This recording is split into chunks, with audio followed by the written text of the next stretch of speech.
The following is a presentation of a Magnitude Sports Network. Here's a breakaway opportunity. Battling and driving a penalty kill. And shot the goal! Battling his way through and backhanding it in is Leon Tamula. Yellow Jackets looking to continue that run here, and a nice kick by Kennedy Pilgrim to keep that volley going.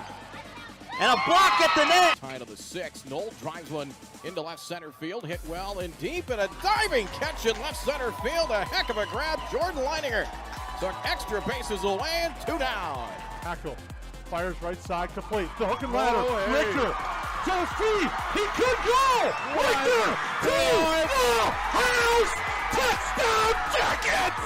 Levi Richter on the Yellow Jackets lead with 13.8 seconds to go. 3 seconds to go. Cooler with the ball. 1 second at the buzzer. It's in! And the Pelican Rapids Vikings on a shot by Matty Cooler go to the state tournament undefeated at 29-0. Let's turn things over to the broadcast booth. The pregame show starts now. Welcome. You're getting a live look in at the Hive tonight as we're set for some 8AA wrestling tonight.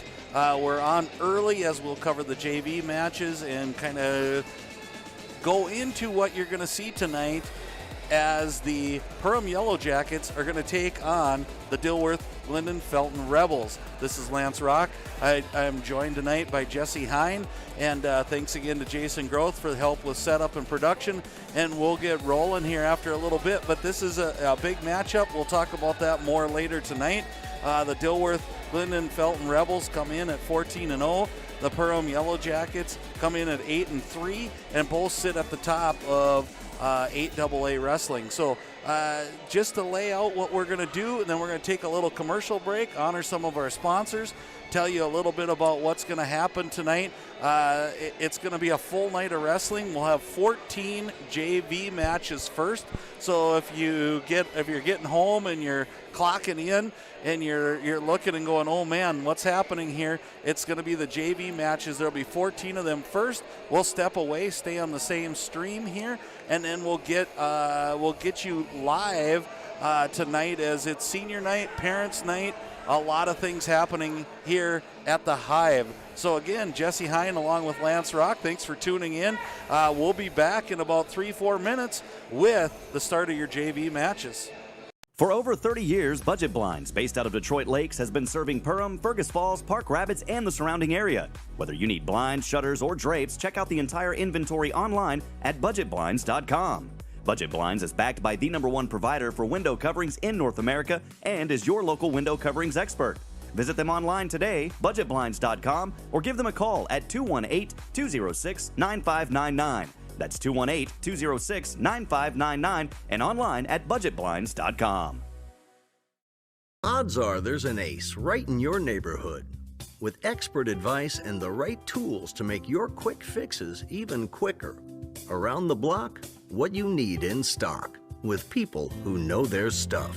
Welcome to the Home Convenience Store. Hi, this is Mallory Stotterell and Erica Saylor from Lakes Ace Hardware. You can expect expert help for your next project at Lakes Ace Hardware, right here in downtown Perham. Ace is the place with the helpful hardware, folks. It's something new every day, some different stuff to do. It's not the same monotonous thing over and over again. Everybody works together, everybody knows everybody, we all get along just well. It's just a great company to work with. It's like a big family here. It's just everybody gets along with everybody and everybody clicks. Everybody just helps everybody out. And it's a pretty awesome job to have. And Marine in Perham has you covered for all your recreational needs. Ray's carries a large inventory of Lund boats, Bennington pontoons, plus Viaggio pontoons. They also carry the Yamaha line of ATVs and UTVs, as well as the full line of Honda Power Sports. Stop in and check out all of what Ray's Sport and Marine has to offer. Good luck to all Perham athletes, and go Yellow Jackets! Reuter Family Dentistry, with locations in Perham and Wadena, is now hiring. The purpose-driven team at Reuter Family Dentistry strives for the core values of excellence, commitment, and a positive culture. My favorite thing about being part of Reuter Family Dentistry is just our values and our commitment to each other and to the patients. I know I can leave here every day feeling good about what I've done.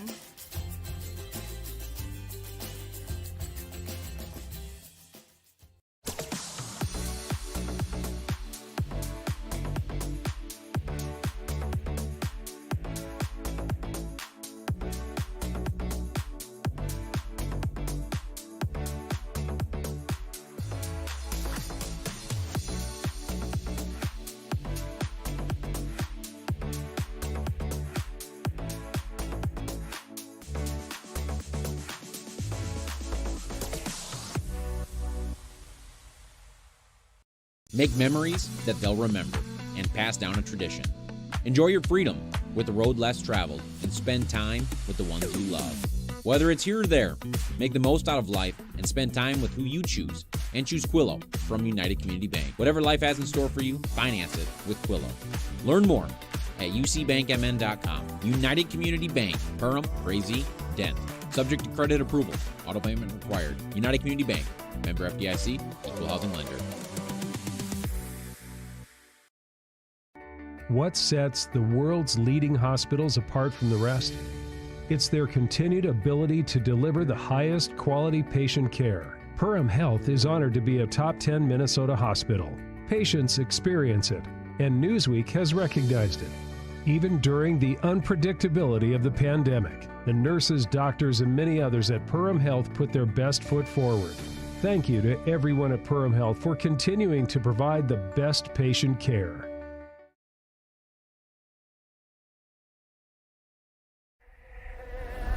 Welcome to Perham, Minnesota, a great place to visit and an even better place to live. Here's a look at just a few of the things you can experience here.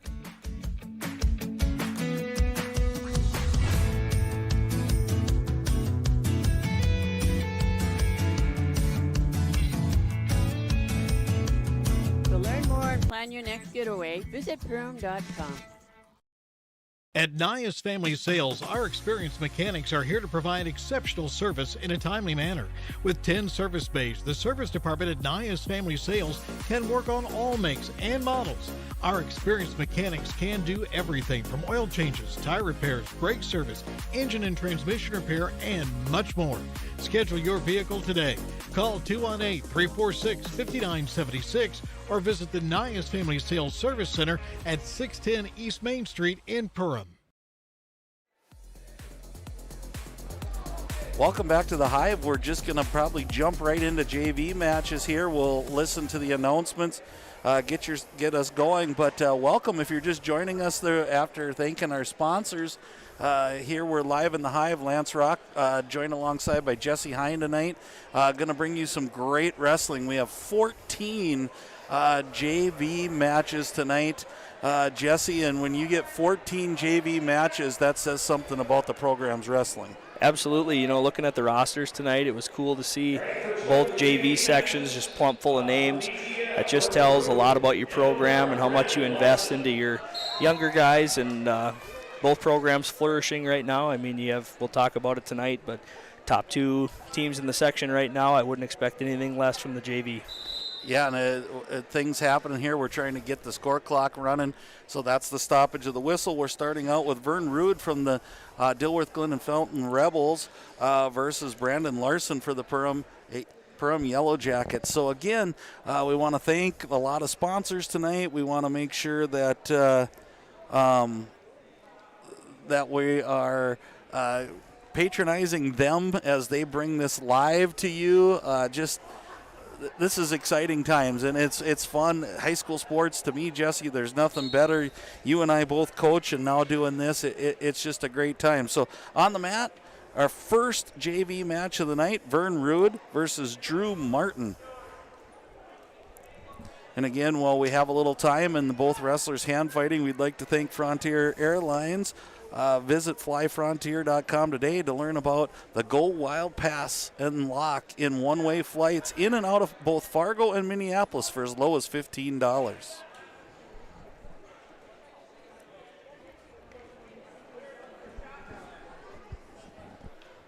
Looks like two young wrestlers out on the mat here, Jesse. They're kind of finding their way, and we have our first kind of double step. Oh, there we go. Nice neck wrench by Rude there. One of those kind of high-level moves that get you a takedown and bonus points, and now he's looking for the pin. And there it is. We have our first match of the night, our first Reuter Family Dentistry pin to win by Vern Rude over Brandon Larson. Two names you'll see later this evening must be little brothers, cousins, something related to two of the varsity wrestlers tonight. Exactly. That's the beauty of all sports, but definitely of wrestling.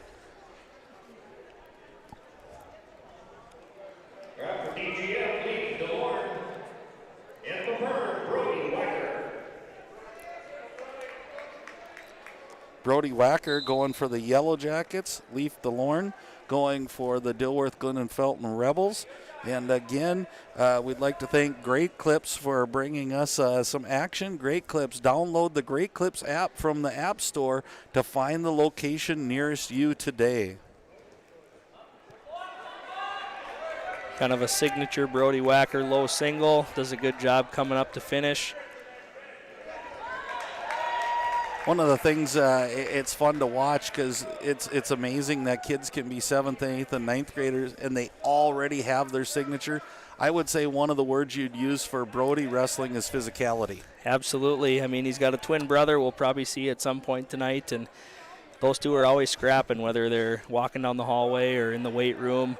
Wherever you see them, they spend a lot of time getting after it.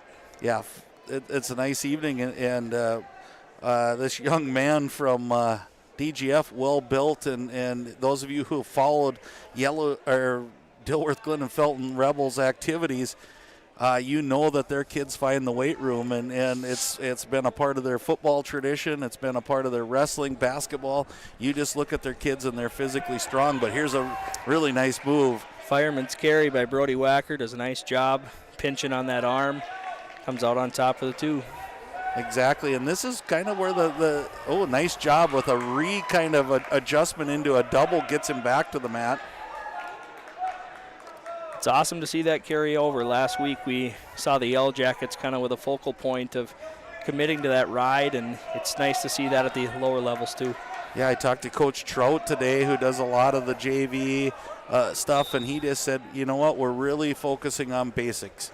And it's one of those things that I think sometimes as we have our first Perham blood timeout, you know, those basics sometimes, Jesse, get thrown out the window, especially when you start watching some of the college stuff with the high-level, high-risk maneuvers that happen. These kids forget about it, and sometimes it's good to go back and rediscover those basics. Absolutely. All those crazy, wild, high-flying things come from somewhere, and it comes from those basic technical moves, and you love to see it out of the young guys. Good to see John McEachran back tonight. Exactly. It's very rare that he has missed an event here and right there with the blood. We'd also like to thank tonight Dakota Fins and Feathers. A lot of these JV matches are brought to you by Dakota Fins and Feathers. If you love hunting and fishing, then you'll love Dakota Fins and Feathers on YouTube. Subscribe to the channel today.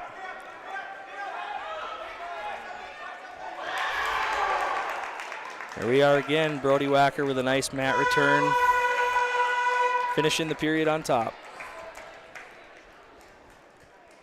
Nice job, and I think this is one of the things we'll take at the end of the period there. And we talked about physicality, but I think as a whole, coaches to officials to people to having Colton Lehman here as the trainer, I like that you just take that moment's time. Hey, are you okay? And I think that's been a really good shift in high school athletics.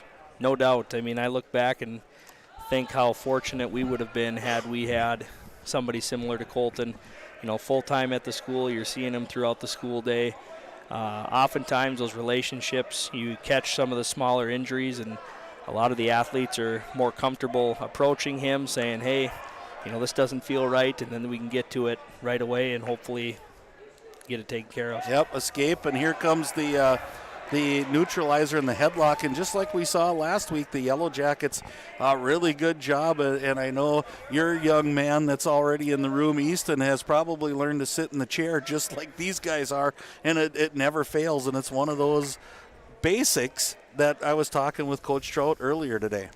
Yeah, sometimes it takes getting thrown in that headlock a couple times to figure out how to prevent it, but good job by Brody fending that off. 6-3 is our score. Minute remaining in the second period of some good action.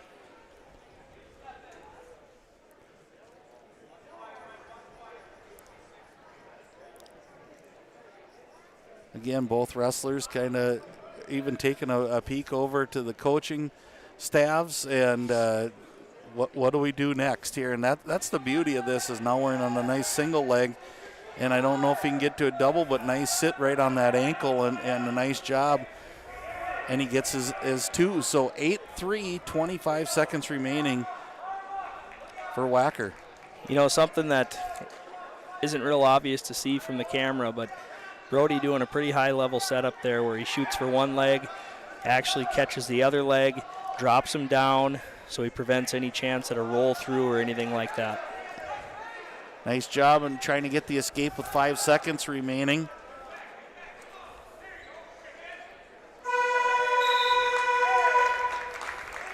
Wacker leads 8-3 going into the third.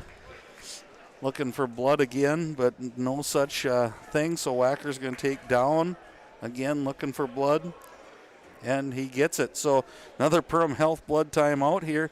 Well, we step away for that blood timeout. We'll bring you another one of our sponsors here, Lakes Ace Hardware. Get your favorite Benjamin Moore or Magnolia paint colors, or color match any color today at Lakes Ace Hardware, right here in downtown Perham.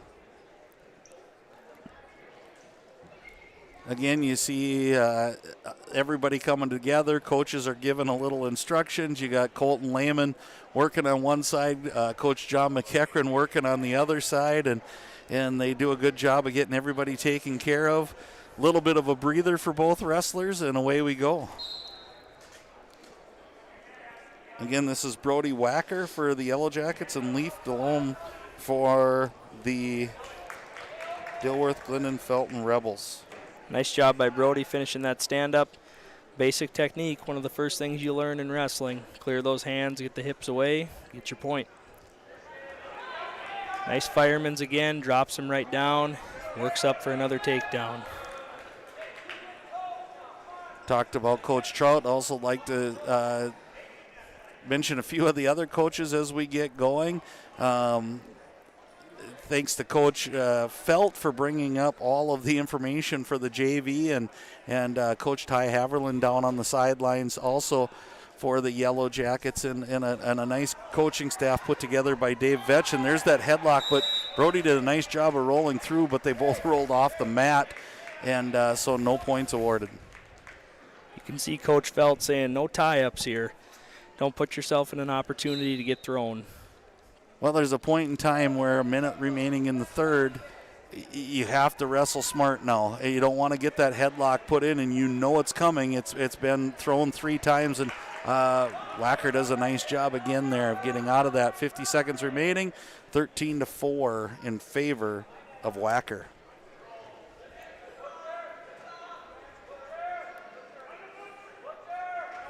I'd like to thank EOT Insurance also for being a sponsor tonight. Grab a quote today by visiting eotinsurance.com.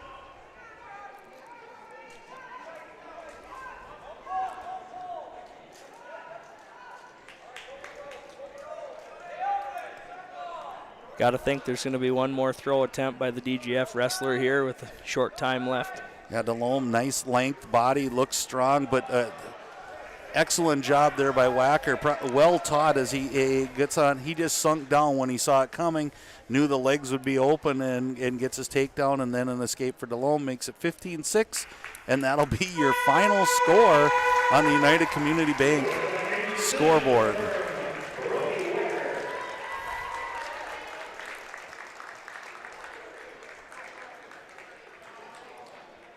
Next up, I believe we'll have Jalen Hornbaker from the Yellow Jackets going up against Jaden Argall. And I'll make sure I have that correct as we wait for announcer Bruce Perham to give us the matchups, but that's what it looks like to me.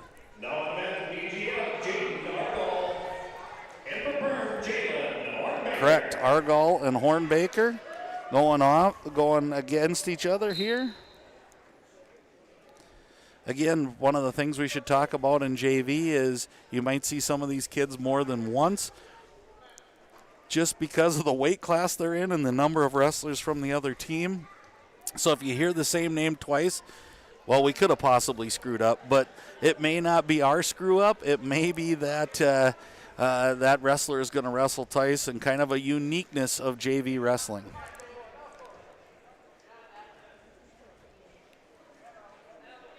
Hornbaker, new to the wrestling program this year, decided to come out as a junior. Fun to see him trying stuff out there.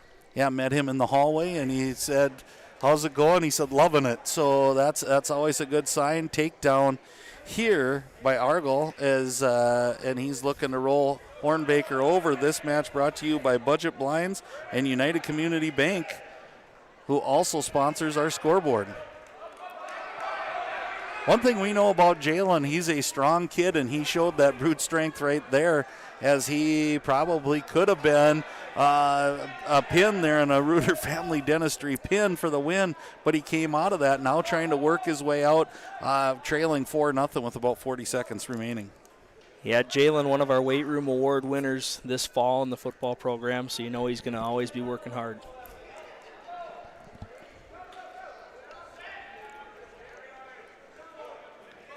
You can see when he puts that natural ability with that wrestling feel and a little bit, he's going to be a dangerous customer. Absolutely.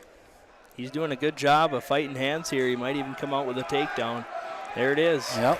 Reversal. Nice sorry. reversal for Jalen Hornbaker, makes it 4-2, and that comes with about 10 seconds remaining left on the clock here in period number 1. And he's getting after it on top. This is match 3 of 14 in the JV world. So if you're just joining in as you're watching the clicker and we're gaining some viewers, this is the JV portion of tonight. We decided to come on live, give these JV guys a little shot on Magnitude Sports.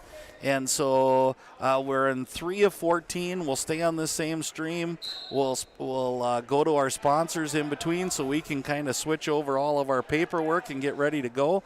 And then we will come live to you in a really big battle in Section 8AA tonight, which should be nothing but fun as we honor our seniors and our parents tonight.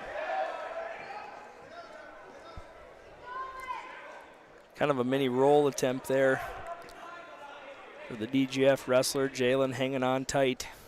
Jaden Argall has got some back points coming. He has 2 more coming, leads 8-2, and I think he's looking for more than that as he's now getting really physical. But we've seen Jalen get out of this situation, and there he does. So escape for Hornbaker with 1:14 remaining makes it 8-3 in favor of Argall from Dilworth Glyndon Felton. Still being aggressive. Nice double leg attempt here. He's got to keep his hips, run through for the takedown. Nicely done. You know, now it's early. It's in the second period. You keep yourself within that 2-3 points. It seems like you're within shooting distance. And we're getting back some points. Back points on the edge. Oh, there it is. Good for Jalen. And a fall for Hornbaker. A Reuter Family Dentistry pin for the win, and you can see he's all business. And 2 good wrestlers there. You can see the strength, and you can tell weight rooms are being used in both of these communities. Really cool to see the Perm bench kind of erupt, even the varsity guys on the upper level. Just happy for Jalen, happy to have him out. Just encouraging. I believe we're going to have Isaiah Balderson coming up for the Yellow Jackets. And Jacob Schmitz for the Rebels. So Balderson, Schmitz on deck here. This match is going to be brought to you by J&L Nutrition in the Backyard and also by Reuter Family Dentistry.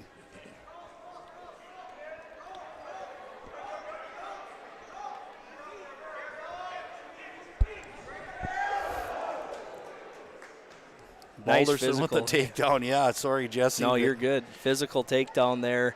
Started with a single leg. He kept working to it, and it came up to a body lock with a good finish.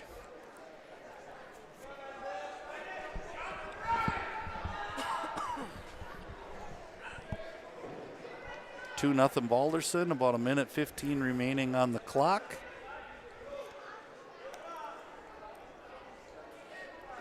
Like to thank Perham Health for sponsoring the blood timeouts. We've already had a couple tonight.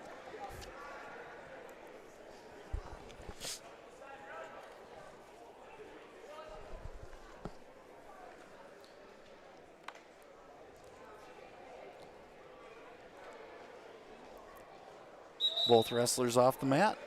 45 seconds remain in period number 1.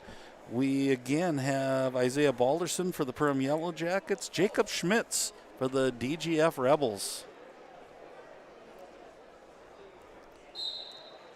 Going to have to decide what I do with that tonight, Jesse, as I'd love to say full names, but it might get to be a lot all night long to have the Dilworth Glyndon Felton Rebels. We might be DGF.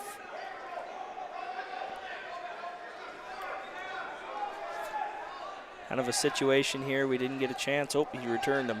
A lot of times when the top man can't return him down right away, you'll see a stall call there. Balderson did a good job getting him back to the mat. 15 seconds remaining, and that's some of the things that we talk about behind the scenes is different officials, different stalling calls, what can you get away with, and sometimes it's set up in these early JV matches that, you wonder what you're looking for. Like, what can I get away? How long is it going to be till I need to return someone? And I also think that there's a little more leeway in these JV matches, and that's okay. For sure. Last week you talked a lot about, these matches are a great opportunity to teach. You see a lot of teaching going on. Both benches have all their coaches there. Everybody's invested in these young kids. It's good to see. Right, and it goes from they're teaching them at the head table to check in to the officials going, here, we got to get this right. So if you get a chance, as there's an escape by Balderson, makes it 3-0 over Jacob Schmitz. So I like the physicality of both teams, and I think one of the things that I've learned from wrestling is you can kind of watch the JV matches, and how those teams wrestle there is going to kind of give you a little peek into what we might be seeing tonight. And if that's the case, Jesse, we're in for one physical battle. I wouldn't expect anything less.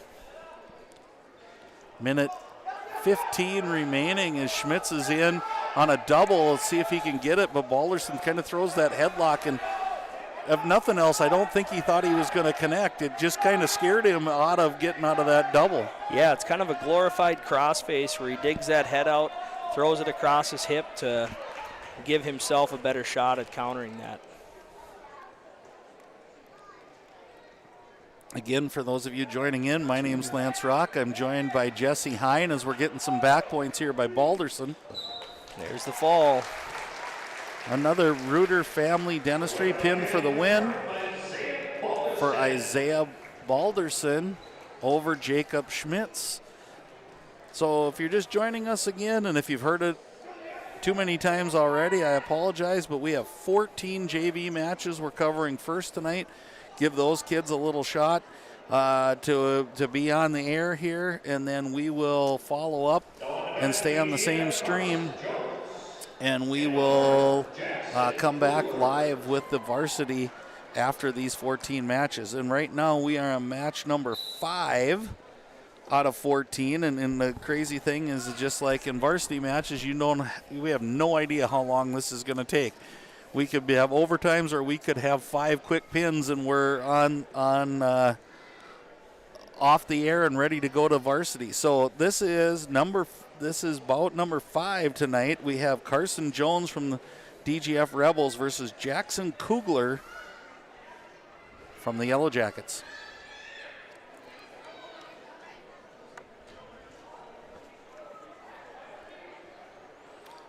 And if those of you at home are trying to look in and wonder why it takes me so long, if you had to try to read what I get coaches writing and scribbles and what number it's going to be, and so we're trying to decipher. And no offense to the coaches, because we're sure glad that they brought all that stuff up to us, but it takes me a little bit once in a while as Kugler is in tight, Jesse. Yep, Kugler with a nice single leg takedown, finished it, transitioned right to a half Nelson. Settling in here for hopefully the fall. 50 seconds remaining in the first. Again, one of those you'd like to see him maybe get up on his toes a little bit as he starts to feel that, put that pressure all up on that shoulders instead of just trying to sheer muscle his way. But great job here by Carson Jones to keep fighting. 30 seconds remain. Yeah, you can see pretty good flexibility. Getting those hips down. The natural instinct is to push harder to get that fall. Oftentimes, if you scoop that head up, work that neck forward, then your shoulder blades find their way to the mat. Good job by Kugler getting the fall. Kugler with the Reuter Family Dentistry, pin for the win.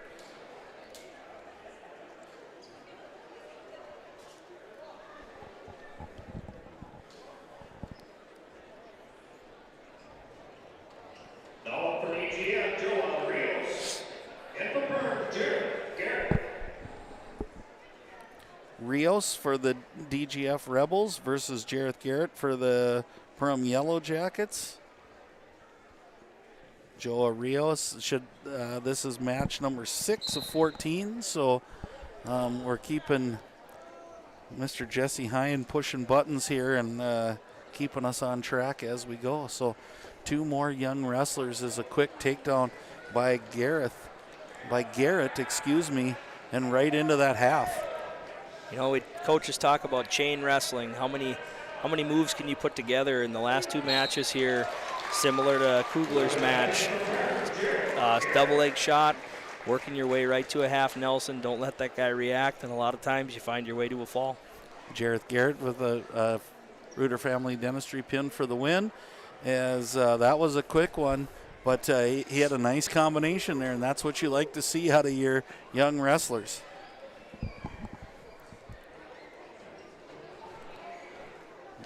I believe it'll be Alex Hansen coming up for the Yellow Jackets, Cooper Friend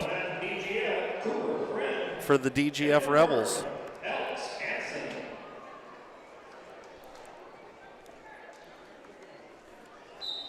Again, this bout will be brought to you commercial free by Waterfront Recreational and Cassius Concrete. So thank you to both of those, Waterfront Recreational and Cassius Concrete, for bringing us this wrestling action, and these two are starting out fast.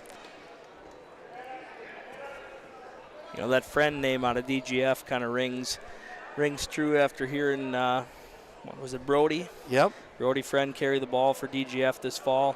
I believe he committed to Moorhead State to play next year. Must be a relative of some sort. Yeah, and he came out really well. He's reversing that. Cooper Friend's got that half, and he's got this pretty tight on Alex Hansen, and there's the fall for Cooper Friend, a Reuter Family Dentistry pin for the win by Cooper Friend from the Dilworth Glyndon Felton Rebels.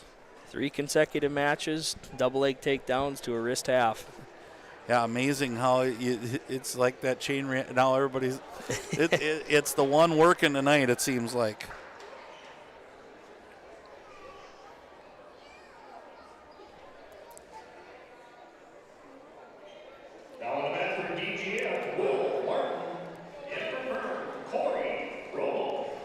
Will Martin on the mat now for the Dilworth Glyndon Felton Rebels against Corey Fromuth for the Perham Yellow Jackets. This match will be brought to you by Central Market and Randall's Excavating. Central Market and Randall's Excavating. Thank you for your sponsorship. Nice level change by Fromuth. Good job defending. Will Martin here did a nice job of, just pushing away. You'd like to see him. There he goes. Push on those shoulders a little bit.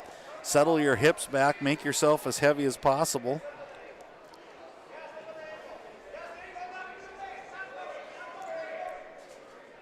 One of the things that seems like it's been popular over the last few years is that pass through where you grab that back ankle and you try to get yourself in a good position, and it seems like a lot of wrestlers sometimes use that a little bit as a bailout instead of being technically sound, going back to the basics. They try to use that as a way out of getting in a bad situation.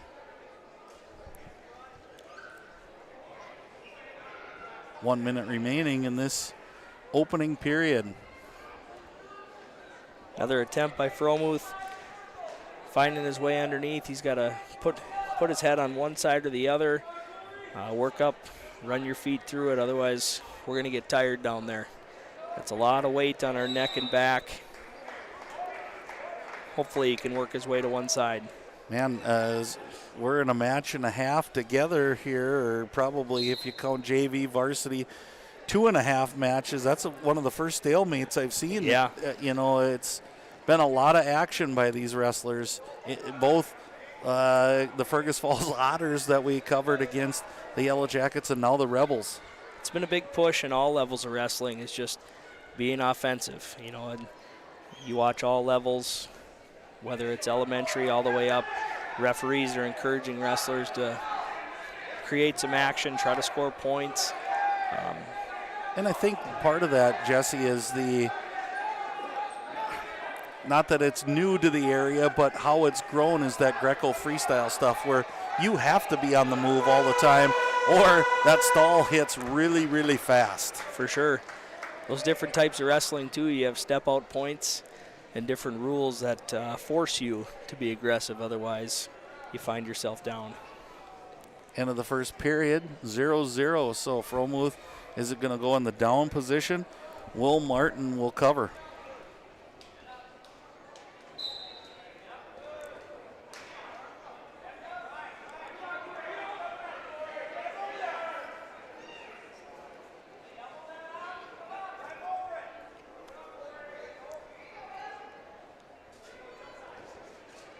Martin doing a good job on top, pressuring forward, just like we talked about. A lot of the Yellow Jacket guys, both these programs very similar in their technique. Like you say, it just makes you think about what the varsity match is going to be, and it's going to be fun to watch. Right, still 0-0, minute 25 remaining. Looked like a little bit of a cradle setup happening in there, but then that didn't work. They're kind of pretzeled up here just a little bit. It's tough for each, and there we get a little freedom as Will Martin tries to now spin around, and you'd think he's got to get going, either shuck by or really bust through, maybe post that arm a little harder and get in there. And there, I think he's going to get the two. Or he was down, so he's just covering him up. Fromuth kind of let his hips, kind of fell to his hip there. No 2 count yet, but boy, that had to be close. It was very close. 40 seconds remaining. You'd like to see Fromuth try to get some separation and get to his feet to get one here.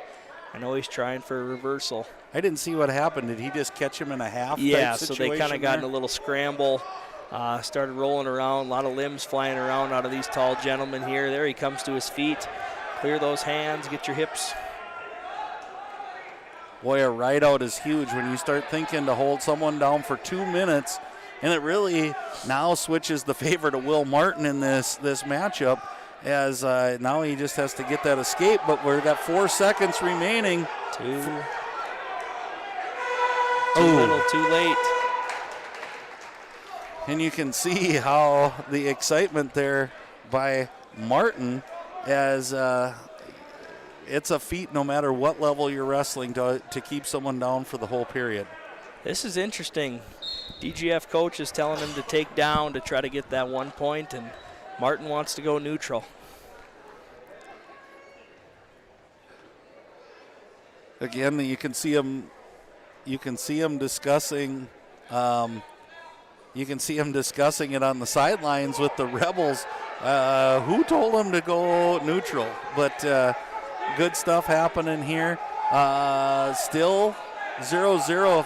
If Martin can get around on this, kind of free that leg up. He's going to get the 2, and he covers it up, and there's the first 2 points.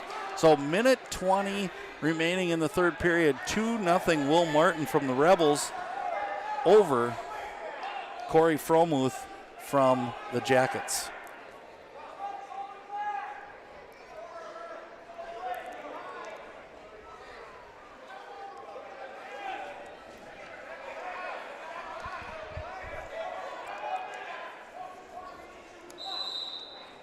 Stalemate called. Again, we'd like to thank our sponsors tonight: Lakes Area Co-op, Waterfront Recreational, J&L Nutrition in the Backyard, EOT Insurance, Hanson's Plumbing and Heating, Perham Area Chamber, Nias Family Sales and Service Center, Perham Health for the Blood Timeouts, United Community Bank for our scoreboard, River's Edge Cabinetry Interiors by Winkles, Joe Foltz Construction, Reuter Family Dentistry, Ray's Sport Marine, KLN Family Brands, Lakes Ace Hardware, and Budget Blinds.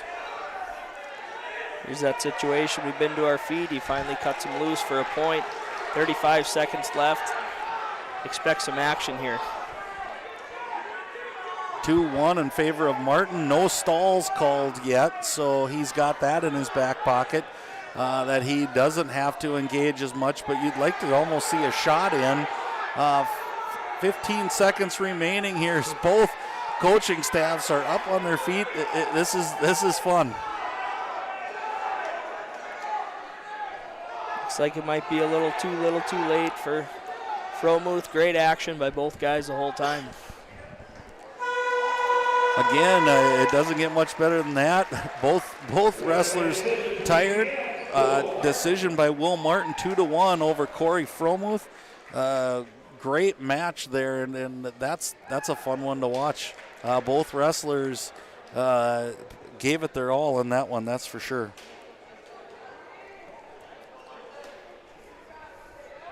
Looks like we'll have John Stake coming out for the Yellow Jackets and Caden Larson for the DGF Rebels.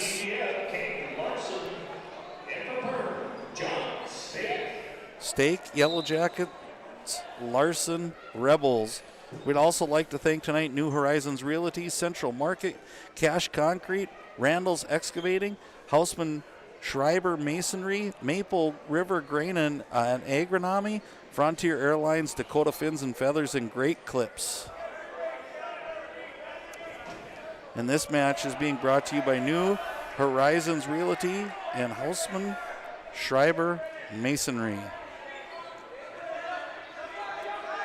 Kind of the story of who has who here to start this match. I think both guys have had the advantage a couple times with no points yet. Here we go.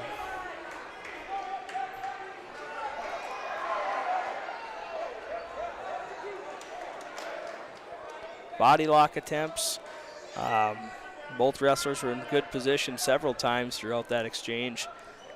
Fun to see that action early. Takedown by Caden Larson for a 2-0 lead with 1 minute to go in your first period.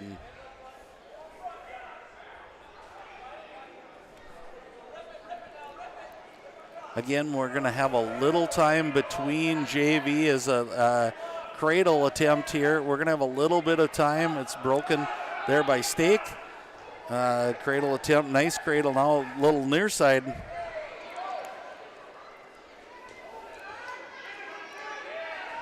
Back points being held by the official, 25 seconds remaining. Stake does a great job to get off his back after a series of moves there by Larson. To finish my thought, we'll have a little time in between because it's senior night and parents' night recognition, so we'll be honoring and playing some of the spots from our sponsors as Larson's one strong kid here. He's strong and he's got some great technique. Doing a really good job on top. Went from a crossface cradle over to a near side cradle and then a nice kind of a hammerlock position. Baited him into a whip over. Okay, so a lot of moves from these young guys. 8-0 lead by Caden Larson from the Rebels going into the second period.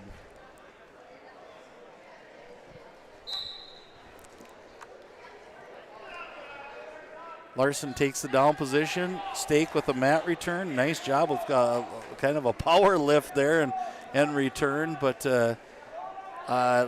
Stake has some work to do here as Larson had a nice series and a nice first period. Whenever you can get out of there 8-0, you got to be feeling pretty good. But we all know our little friend called the headlock, and there's a few others in there that can change the outcome in an awful hurry. And judging by the beginning of this match, this isn't the last bit of action we're going to see here out of these two.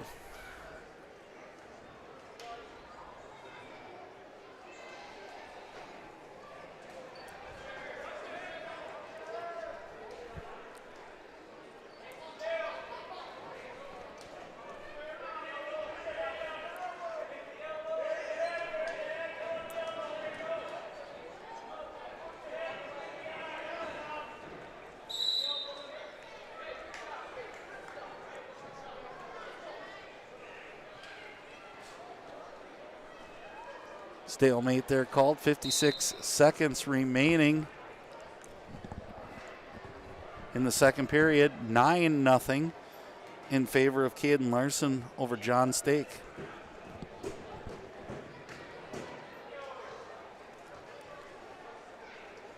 Quite a few storylines into this matchup tonight, and we'll hit those in our pregame show as we after these JV matches. If you're tuning in right now, this is the JV portion. We're on match number 9 with 14 total expected, and here might be a defensive pin.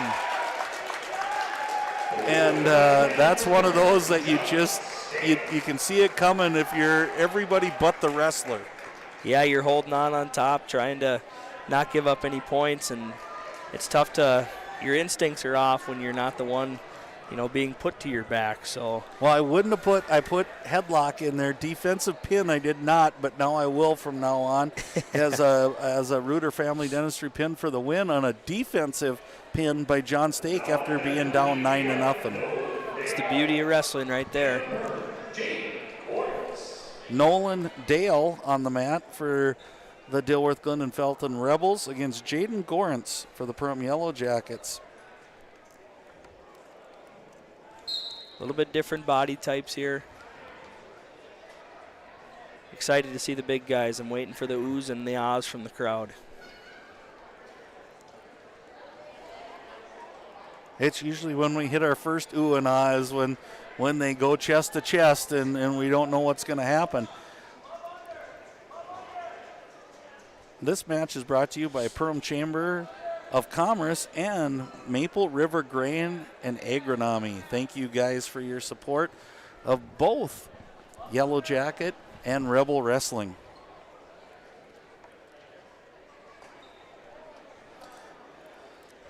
Match 10 of the night, 1 minute and 15 seconds remaining. Again, this is Jaden Gordons for the Perham Yellow Jackets, Nolan Dale for the Rebels, and Dale in on a nice takedown there. And now the interesting part, you got to see how the battle is, and right, it's kind of been our feature of the matches. Yeah, another DGF wrestler, double leg right to a wrist half. You can tell that's definitely worked on in their room. Good job by Gorance fighting to his belly. So 2 on that one. Now it must have been repositioned because we're counting again. A 4-0 lead. This time holding. Now it's broken, so 2 more. So 6-0 lead for Nolan Dale over Jaden Gorance of the Yellow Jackets. And butcher attempt here. All I know is most people love the butcher. Absolutely. Here he's going again, 10 seconds remaining. Gorance trying to stay off his back, short time. And there's the fall with 3 seconds remaining in the first period. Reuter Family Dentistry pin for the win by Nolan Dale over Jaden Gorance. Dale with your fall. Good looking athlete there for the Rebels.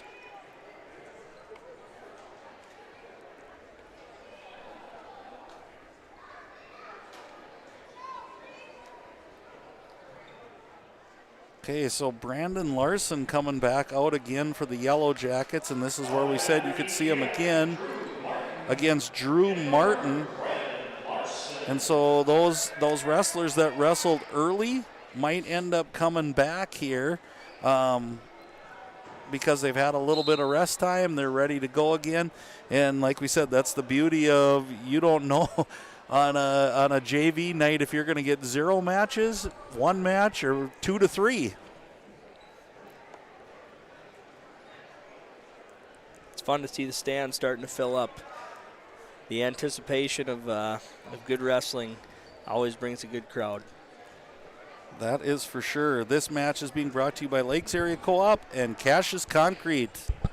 Lakes Area Co-op and Cassius Concrete, thank you for your sponsorship of Yellow Jacket and Rebel Wrestling.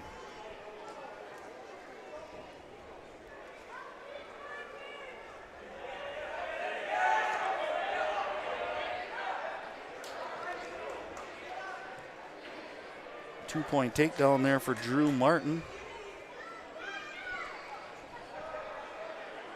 1 minute remaining in the first period.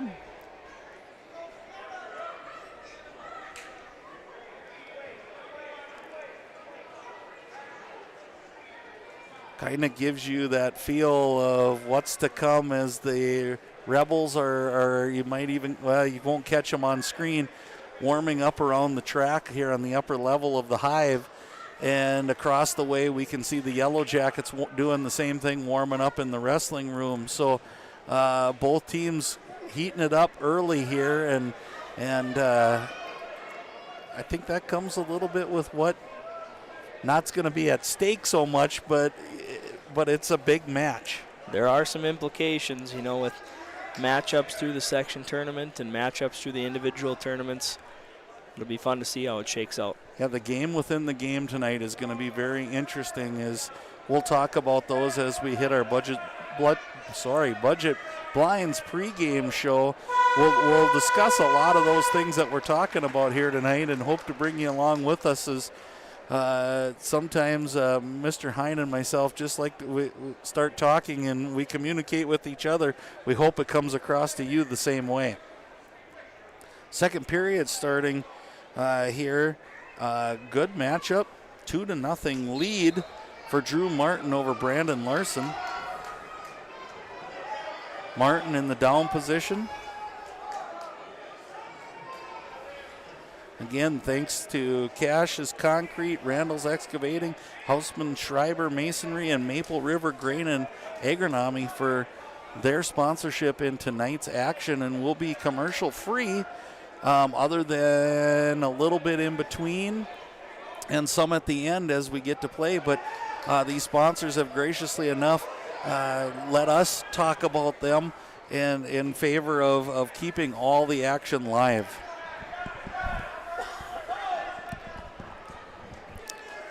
That being said, we have to take a drink once in a while because it's a lot of talking for the two of us. Especially after teaching all day. Yeah, I just finally took my eyes off of watching the mat, and you're correct, Jesse. The gym is starting to fill up. We're starting to hit the sides now, and really a unique event tonight, kind of as the girls' action is happening in the middle school gym, which used to be the performance gym, and we were over there helping our friend Jason a little bit over there, and what a neat venue that is to go back to. And we held wrestling there last year, and it was so fun. So a dual event here. So Aaron Anderson and Tracy Haberman and that staff has done a great job of keeping these both going. 25 seconds remaining, 2-point takedown. Reversal there. Reversal, thank you. Kind of a flurry of action there. Escape, and then a reversal right away again, almost near back points.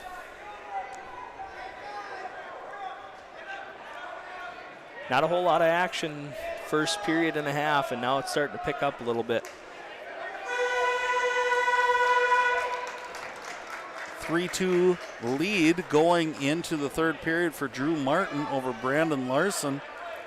And again, Larson's in a good spot if he can get out of the bottom, and that's one of the keys, I think, as you look at JV wrestlers, is this is so important as you hit that varsity level, and you've seen it and I've seen it, especially when you get to the state tournament. It's sometimes being able to get off the bottom that separates those who place and those who don't. Absolutely, and we talked about the youth of a lot of these kids wrestling on a bigger mat. You find out early if you have a weakness, whether it be on your feet, bottom, top, a lot of times, it will be exploited. They will find that weakness. So it's good to sometimes you don't necessarily want to go down, but your coach points at you and says go down because we got to work on it. Yep, and at that point, it becomes more important than the win in a JV level is getting yourself better so you can compete. It's kind of like we tell our younger football players, you're getting ready for Friday nights. Absolutely. What you do in the younger levels, learn how to do things well, get ready to compete. And this is every bit the equivalent of Friday Night Lights. It's the opposite, I guess, is they'll turn the lights off and the spotlight's on you. But it's going to be a lot of fun tonight as we see the Rebels battle the Yellow Jackets in Section 8 AA Wrestling. Minute to go in the third period. Still 3-2.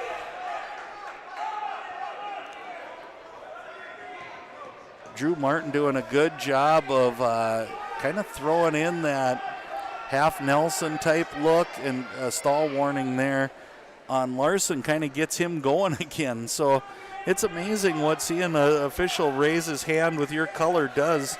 It must kick in some sort of adrenaline to say it's go time. For sure, and I'm beginning to wonder if we're not playing possum on the bottom here for a flurry at the end.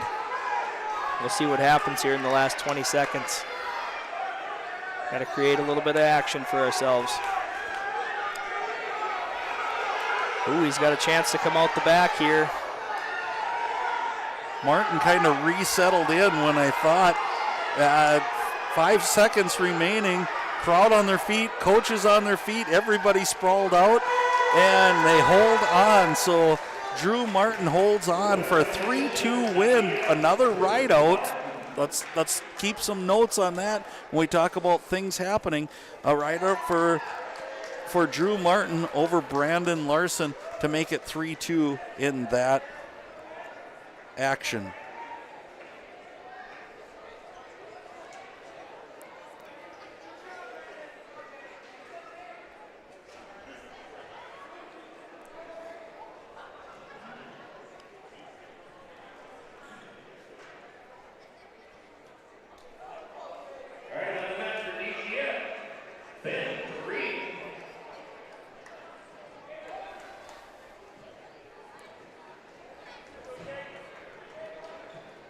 I believe we had a little switch up here. It's Ben Thureen for the Dilworth Glyndon Felton Wrestlers and Jake Honer for the Yellow Jackets. So I think there was a little change in matchup there probably at the end, and not everybody got it. So Ben Thureen for the Rebels, I've seen his name wrestling some varsity action, so his singlet comes out, looks varsity-ish, and he comes out and is ready to go with that early takedown. You can see by his aggressiveness that he's got a plan here. He knows what he wants to do, just kind of moving very fluidly to one move to the next. And that Thureen name has been associated with Dilworth Glyndon Felton Rebels athletics as well for quite a while, and he's doing a nice job, and this is maybe the first one that I can really say is maybe chain wrestling, Jesse, and we'll talk about that, or you can talk about that as we go, what it means to be a chain wrestler. Yeah, it's huge, especially when you wrestle an opponent similar to your ability. A lot of times chain wrestling is just going from one move to the next, whether it be from your feet onto the mat, just not letting your opponent react, and you move kind of fluidly one move to the next. And you can see that he was dropping in and trying one thing. When it didn't go, he went right to the next thing, and he gets a Reuter Family Dentistry pin for the win. So Ben Thureen in match number 12. So we have 2 to go here. We'll break away for a little bit. We'll come back. We'll have our Budget Blinds pregame show. We'll highlight some things. We'll have a little conversation.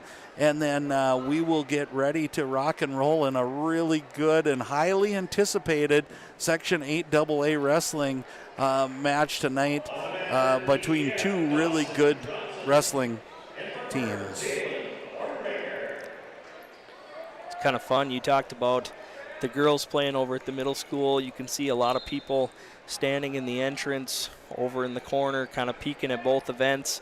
It's just fun they're fun to have the ability to have a lot of Perham athletics going on, letting people maybe who don't normally get to see a wrestling match come over and watch a little bit. Separated by a 100-yard hallway, and not a bad gig on a wintry night to be here. So this is Dawson Johnson for the Dilworth Glyndon Felton Rebels. He's wrestling Jalen Hornbaker, second time for Hornbaker. Hornbaker had a nice match in the first one. Johnson coming out with a little bit of mission here. This match is brought to you commercial free by Hanson's Plumbing and Heating and Randall's Excavating. We talked about names kind of going through both programs, but that Johnson name is one that definitely rings a bell for DGF through the early 2000s, and a lot of talented Johnsons coming through that program. That is correct, and there's another Reuter Family Dentistry pin for the win. Again, a really nice looking athlete for the Rebels in that action, and we're getting close to closing this up. Is Dawson Johnson with a fall over Jalen Hornbaker. If I have it right, it should be Chevy Heron for the Yellow Jackets versus Will Martin again for the Rebels.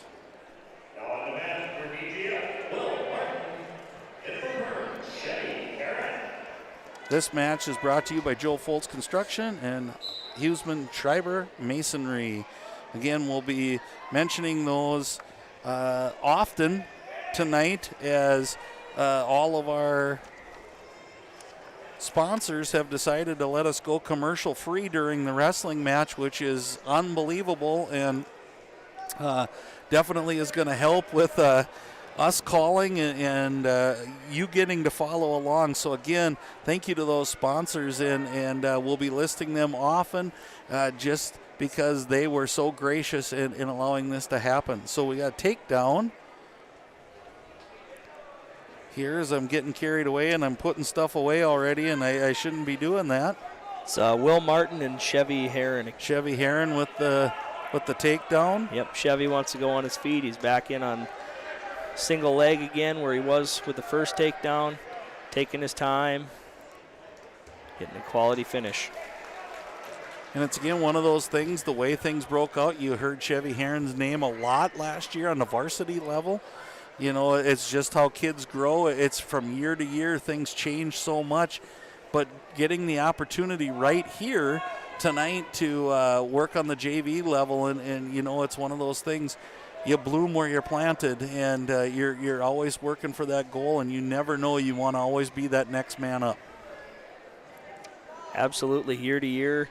I mean, you can think of, I just talked about one of the Yellow Jacket teams with somebody today who started with 3 seniors and a junior at the lowest weights, and then a year later, boom, they blossomed into a 160-pounder and spread their way through the lineup. So you just never know how people are going to grow. Well, and the other thing was, we have 10 seconds remaining in this one, is it sometimes maybe gets overlooked how important all of the wrestlers are, and some may never ever see a varsity match. That doesn't diminish their importance at all, as they may be the best wrestler around that gives a match every day to that starting wrestler. Absolutely. I know many programs you see have some absolute, studs. They usually have a guy who's either at that weight or below or above who gets to push them.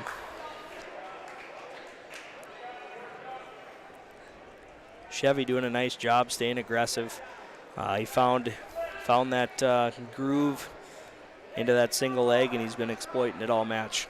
8-2 Heron over Martin.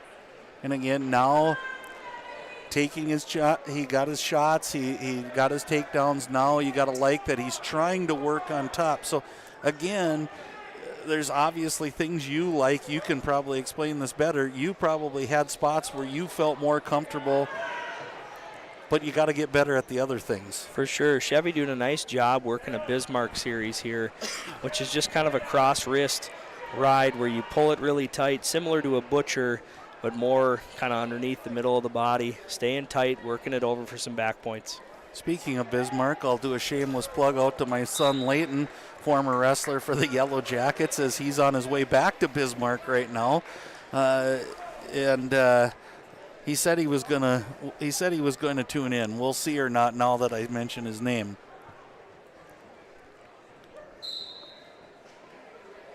.45 seconds remaining here in period number 2. 11-3, Heron over Martin. And it's been a good match, and it's one of those that I like Chevy's aggressiveness, that he's gotten into that single a lot, and he's been able to finish. Absolutely. These matches, too, you talked about wrestlers wrestling multiple times. Chevy getting the opportunity to see Martin wrestle tonight. You can put a plan together when you head in, and he's executing that plan very well. He is, and again, I think what we've seen tonight is going to bode well for as we head into the varsity matches coming up here shortly. Both teams very aggressive, knowing what they want to do, and it'll be interesting if it carries over. One thing I like the Yellow Jackets' aggressiveness, and it's not that the Rebels haven't been, but the Rebels have been certainly tough on top. As I'm thinking 2 or 3 rideouts that I've seen, obviously something they're working on in their room as well. For sure, you don't see many blank looks or any wrestlers not knowing what they want to do out there. Even, we talked about a couple kids being new to the program. They still have a plan when they're out there wrestling. So that's kudos to both coaching staffs for, instilling that style and strategy to their kids. There's an escape by Martin, makes it 14-3, minute 44 remaining. Chevy went right back into a single, and then kind of got on that kind of deep waist and just powered him over, and lead 16-3. So we're getting close to our very first tech fall of the night. Is 15 points or more, it will stop. So again, Chevy's going to want to put together something. If he puts him on his back, he's going to want to pin him. Yeah, not as valuable in JV wrestling as it is in team, because there's no team score through the JV matches, but it's always a good habit to get into. And that wraps up Chevy Heron over Will Martin. Wraps up our JV portion. As you can see, both teams coming to shake hands. We're going to take about a 3 or 4 minute break here, regather ourselves up, get ready for this match, and we'll have some time to go back and forth. I think with senior night and with parents night, we will also have a chance to really kind of go through what we're thinking, which means nothing other than what we're thinking, and we'll kind of share with you our thoughts into what we think might happen tonight. So that was the wrap up of the JV portion. Don't go away. We'll be on the same stream. We'll come back after 3 or 4 minutes here, and we'll kind of preview what's coming up for tonight's action between the Perham Yellow Jackets and the Dilworth Glyndon Felton Rebels right here on Magnitude Sports. Hansen's Plumbing and Heating provides the highest quality products and services to ensure the comfort and safety of all their customers. It's what they do. Henry Hansen, later known as Hardware Hank, first opened the family hardware store in the early 1930s in Burgess, Minnesota. Today, they are proud to carry on his legacy of hard work and honesty through teamwork, fellowship, cutting-edge technology, and forward thinking. 218-346-2422 or make a visit in Perham, Burgess, or Detroit Lakes today. Hansen's Plumbing and Heating, proudly serving Minnesota families for over 80 years.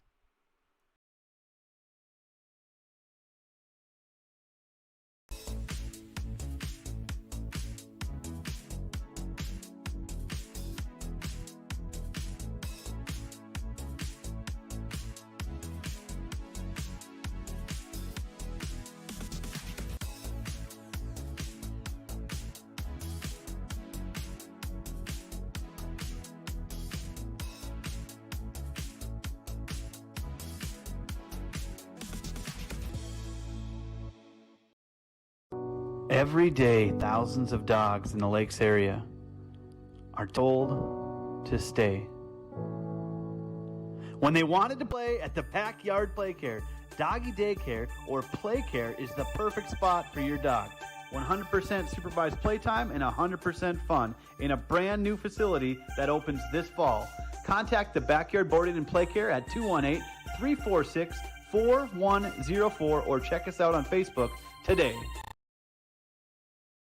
At Waterfront Recreational LLC, the mission is to deliver high-quality and custom-built steps, decks, and docks so you can access and enjoy your property.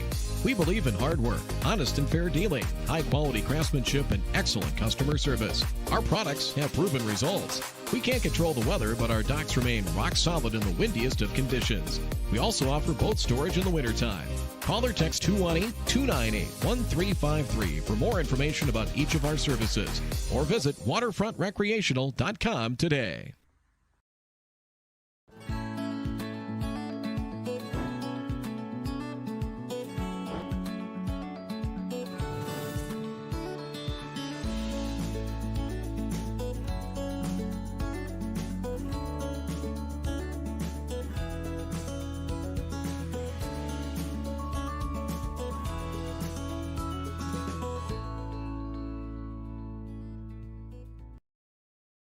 New Horizons Realty is a full-service real estate company who has been helping buyers and sellers in Lakes Country for over 25 years.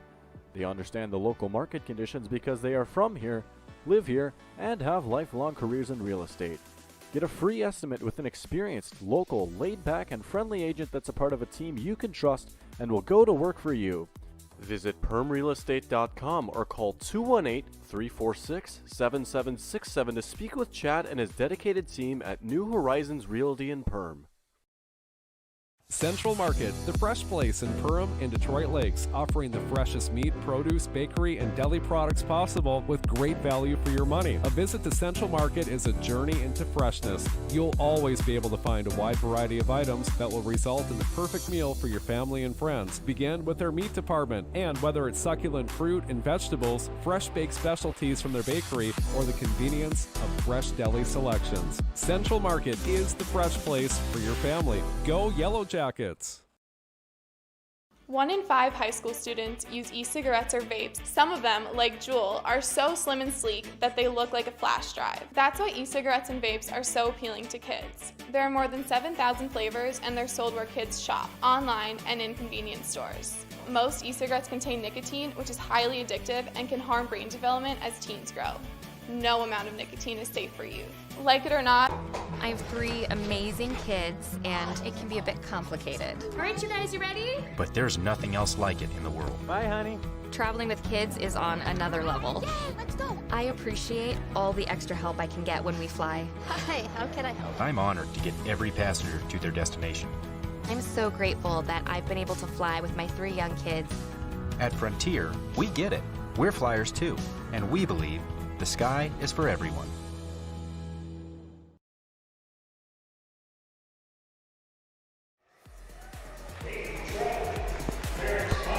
Well, welcome live to the Hive. If you're just joining us, we just got through with 14 JV matches, and this is Lance Rock, joined by Jesse Hine on color tonight. And whenever you have 14 matches, it says a lot about where your program's going in a JV level, and I think it's going to say a lot about tonight.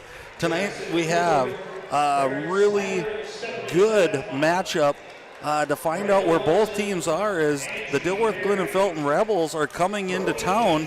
They are currently 14-0 on the season, rated 12th in AA in the latest Guillotine rankings, against the Perham Yellow Jackets, who are 8-3 on the season and currently now stand in the lean and mean as we go into this match. So that being said, Jesse, it's still kind of early, but we're heading towards tournament time.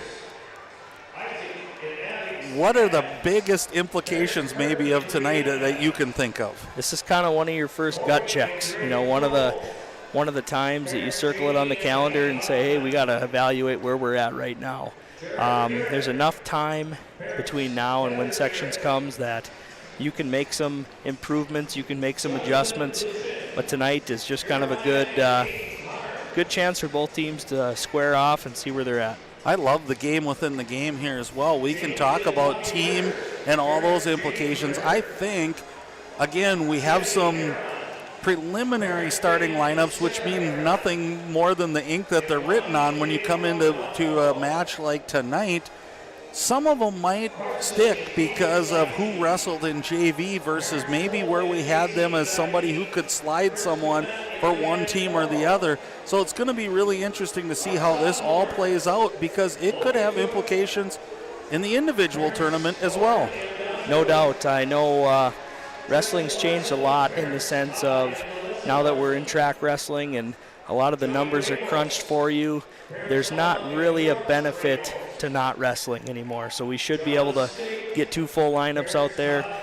You know, injury-free, guys should wrestle. So yeah, this is going to be fun. And if you're, you are following along, so thank you for doing that on Magnitude Sports.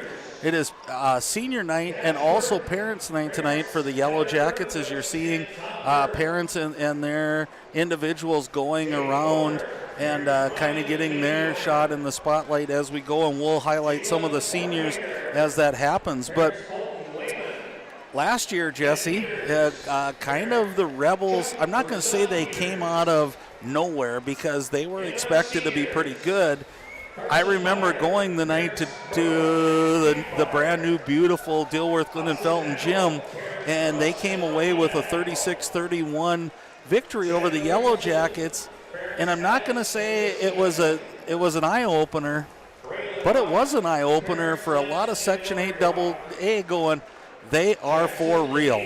For sure. I mean, over the last few years, the commonalities, you heard the Thief Rivers, you heard the Detroit Lakes, the Pequot Lakes, while Perham and DGF kind of made their stamp known as well, putting together good tournaments last year. DGF working their way to the finals, and they've kind of established that they are here, they're here to compete. Yeah, and that was one of the things as we go, as we talked about that was a big one, and it also talked a lot about what happened in the section tournament. So then these two teams ended up meeting again in the semifinals, and Dilworth comes away with a 34-21 win, and you might go, oh my goodness, what happened? Were they that much better? But that's the sport of wrestling.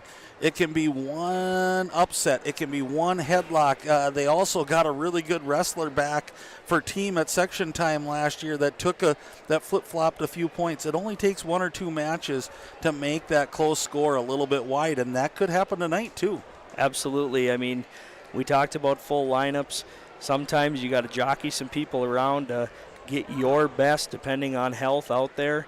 DGF, they're deep. We saw their JV. They have some quality kids on the JV. It'll be interesting to see what matchups we see tonight. Yeah, and again, they kind of combined the two. The parents went through with their children and their athletes. I shouldn't say children. I'm back in the working in the middle school. They're back with their athletes. I think before we go to break, Jesse, I'd like to highlight this senior class. They're they're near and dear to me. You'll probably figure out after a little bit why, and they've just been a really good group. So this year's senior class has done a lot of things. They have multiple state entrances. They were close to placing a few times there with this group, and they've just been a good, hard-working group. So tonight we honored for the Yellow Jackets Carson Byer, Jackson Vetch, Hudson Hackle, Chandler Mickelson, and Braylon Rock. And again, just a really good group of kids and a really good group of athletes. Yeah, a lot of those names you're used to hearing because they've been around a long time. Similarly to the fall, a lot of these guys have been competing for the Perm wrestling team for many years. You'll see in, Chandler Mickelson getting his milestone wins, Hudson Hackle getting milestone wins. Just these names have been around for a long time. Right, and it looks like we're going to get to warm-up time. Lights are going off. They'll figure out the different things. And again, I won't, because it's close to me, he'll be mad at me. But again, Braylon Rock injured in football this fall, still working his way back, and that's a name that I know the Yellow Jackets would love to see on the mat, but not at this moment. Yeah, unfortunately, that's the hardest part of coaching is when you got to watch a kid stand on the sidelines. But Braylon's here, he's encouraging his teammates, he's competing in his own right, getting ready for next fall. It's just awesome to see the brotherhood.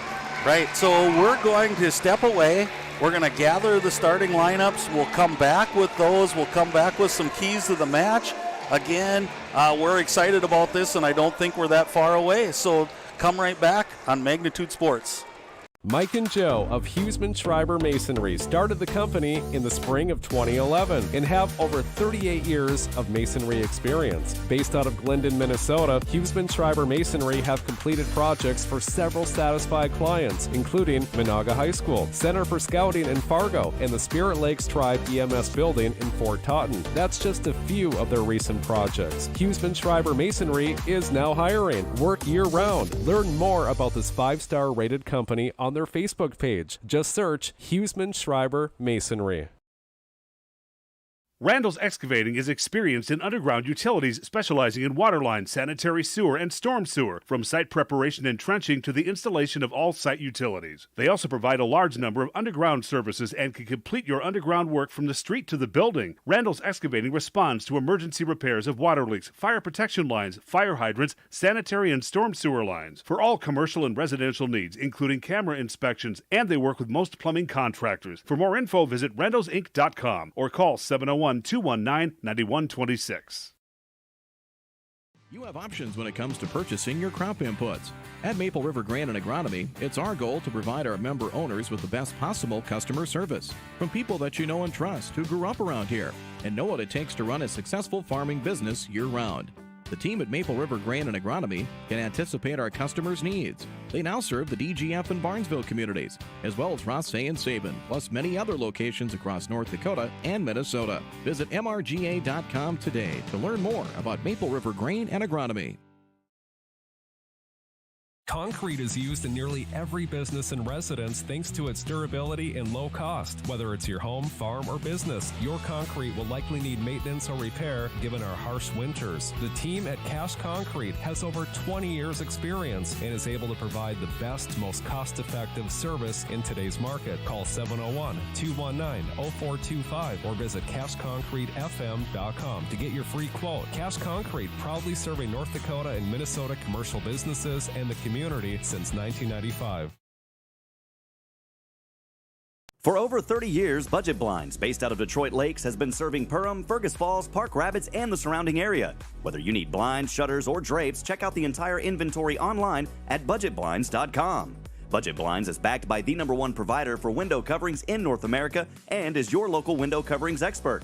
Visit them online today, budgetblinds.com, or give them a call at 218-206-9599. That's 218-206-9599 and online at budgetblinds.com. 1 in 5 high school students use e-cigarettes or vapes. Some of them, like Juul, are so slim and sleek that they look like a flash drive. That's why e-cigarettes and vapes are so appealing to kids. There are more than 7,000 flavors and they're sold where kids shop, online and in convenience stores. Most e-cigarettes contain nicotine, which is highly addictive and can harm brain development as teens grow. No amount of nicotine is safe for youth. Like it or not, we are a target. This message is brought to you by the Minnesota Department of Health. Hi, this is Mike from Magnitude Sports. I'd like you to do me a favor if you would. Subscribe to this channel right here, Dakota Fins and Feathers Outdoors. The channel is owned by a family I've known for over 2 decades and features some sports stars from previous Magnitude Sports broadcasts. So if you're the type of guy that likes fishing, hunting, dogs, you can get all that and more right here on the Dakota Fins and Feathers YouTube channel.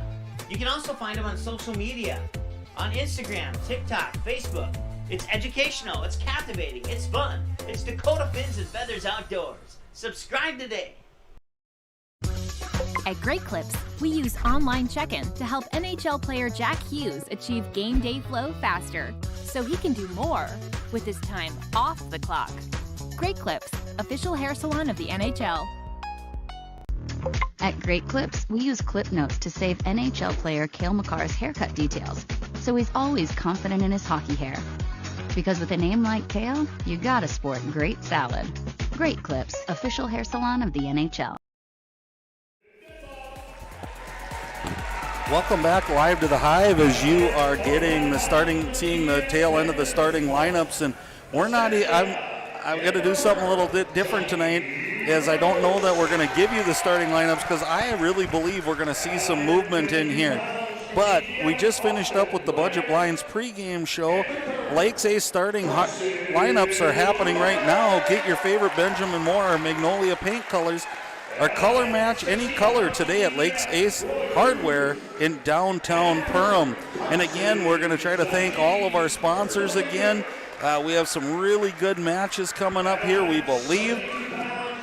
Again, we talked to a couple coaches this morning, and they kind of gave us some things that we were trying to think about and what we were looking at here.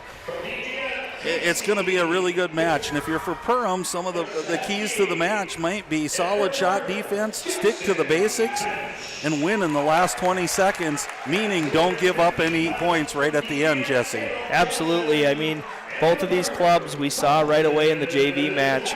It's going to be physical. They both know what they want to do. It's going to be who's going to hang on at the end. Yeah, I believe that. And for the Rebels, I think some of the keys might be score first. Get yourself on the board, and then you run and say, we're here to do this, and treat like you are 14-0 coming in. And I think wrestle your style. And we saw that kind of defined as we watched some of the JV matches tonight. No doubt. Last week, Perm did a great job coming out. They got the first takedown in 12 out of 13 matches. Just showing they want to be aggressive. I'm hoping that carries over tonight. Right, so great matchup here. Captains and coaches meeting in the middle. Again, DGF Rebels coming in 14-0, number 12 in Class AA according to the latest Guillotine rankings. Perham Yellow Jackets coming in 8-3 on Lean and Mean in the latest rankings.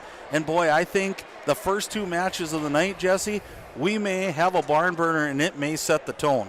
No doubt. I know that's one of the ones I starred between Caleb Kosen and Dresden Wakescheid right away. I know these two have battled in the past. It's going to be huge as to who can get the momentum right away. I love the atmosphere. You can see that the center mat, the center B is highlighted. It's dark all the way around. I wish they would turn on one light for us up here, but it is dark, and so we will do the best. We're getting a little help as we're getting some cell phone lights on for us. Okay, right. And our first, you called it, our first, again, that flip is going to come in, and I'll have you talk about the flip after a little bit. We believe this to be Caleb Kosen, 21-4, a 10th grader against Dresden Wakescheid. It's not going to be, it's going to be Bo Bush, 2-9, an 8th grader. So the first move made in the first match of the night. Yeah, I saw during the flip, DGF won the flip, and they reported first on this first match, so they must have took evens. So they want to choose on the even matches. Perm's going to show on the, Yes, Perm will show on the odd matches. You know, and that's sometimes bigger than one can even think. Is Kosen a really good wrestler, 10th grader, 21-4 on the season against Bo Bush, 2-9, 8th grader. So far, Bush weathering the storm, 1:30 remaining on the clock. This is the unique part of team wrestling here. Bo knows what his job is. His teammates are going to be excited for him if he can continue, to work hard and stay off his back here. There's the 2-point takedown, and again, you hate to, I'm not underestimating Bush's abilities at all, but you would think a major or a tech fall would be a win in this case for the Yellow Jackets, and the DGF Rebels really want the fall on this one. Yeah, looking at their past scores, I mean, if you can save a point here, save a point there, it goes a long way toward the end of the match. As our friend Jason Groth always says, it comes down to bonus points. 1 minute remaining on the clock, 2-0 Kosen.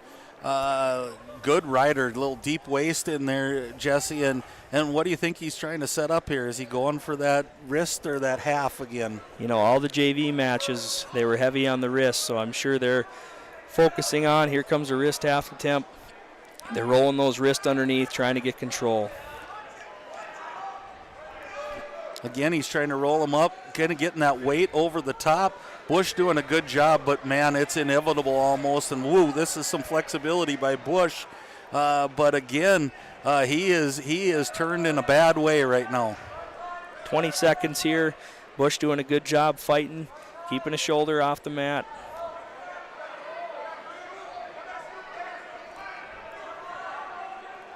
Ten seconds here. Bo fighting tough.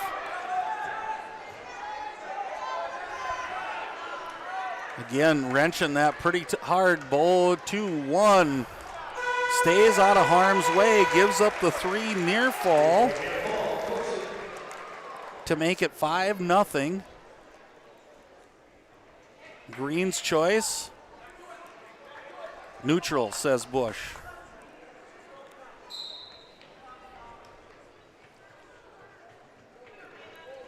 Again, this 107-pound match tonight between Caleb Cosin, 21-4, and Bo Bush, 2-9, an 8th grader. You like to see Bo still being aggressive. He's standing in there, he's wrestling, he's getting after it. This match is brought to you by Waterfront Recreational and Cassius Concrete tonight. Thank them for making this match commercial free. All right, there's that precedent set. We see a stalling call early. Bo's got to continue to circle. Cosin doing a good job working him off the mat, trying to keep the pressure on. Minute 15 remaining. Again, the first, we talked about not doing starting lineups by Lakes Ace Hardware because we thought there'd be some switches. I wasn't sure it'd be right away in the first match. It is. And so, again, Bush is doing a great job here of not giving up points, and that might be the key, but there's a takedown for Cosin.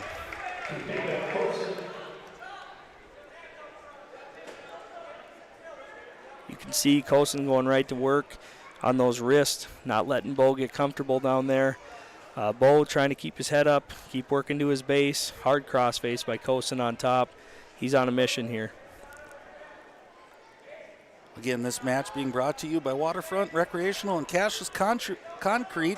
Commercial free tonight, and we're enjoying every minute of it. 25 seconds remaining. Bush dangerously maybe close to that second stall as he's kind of laid flat for a while. 19 seconds remaining, and here's Cosin just wrenching it over. Wrenching that arm bar. 10 seconds here. Again, he's got it tight. Official coming around. 5 seconds remaining. Boy, he has that tight again, and I think it's going to be time that saves Bush again, and it does, as that is the end of the second period. 3 more near falls for Cosin, and he leads 10-0 going into the third. Bush going down.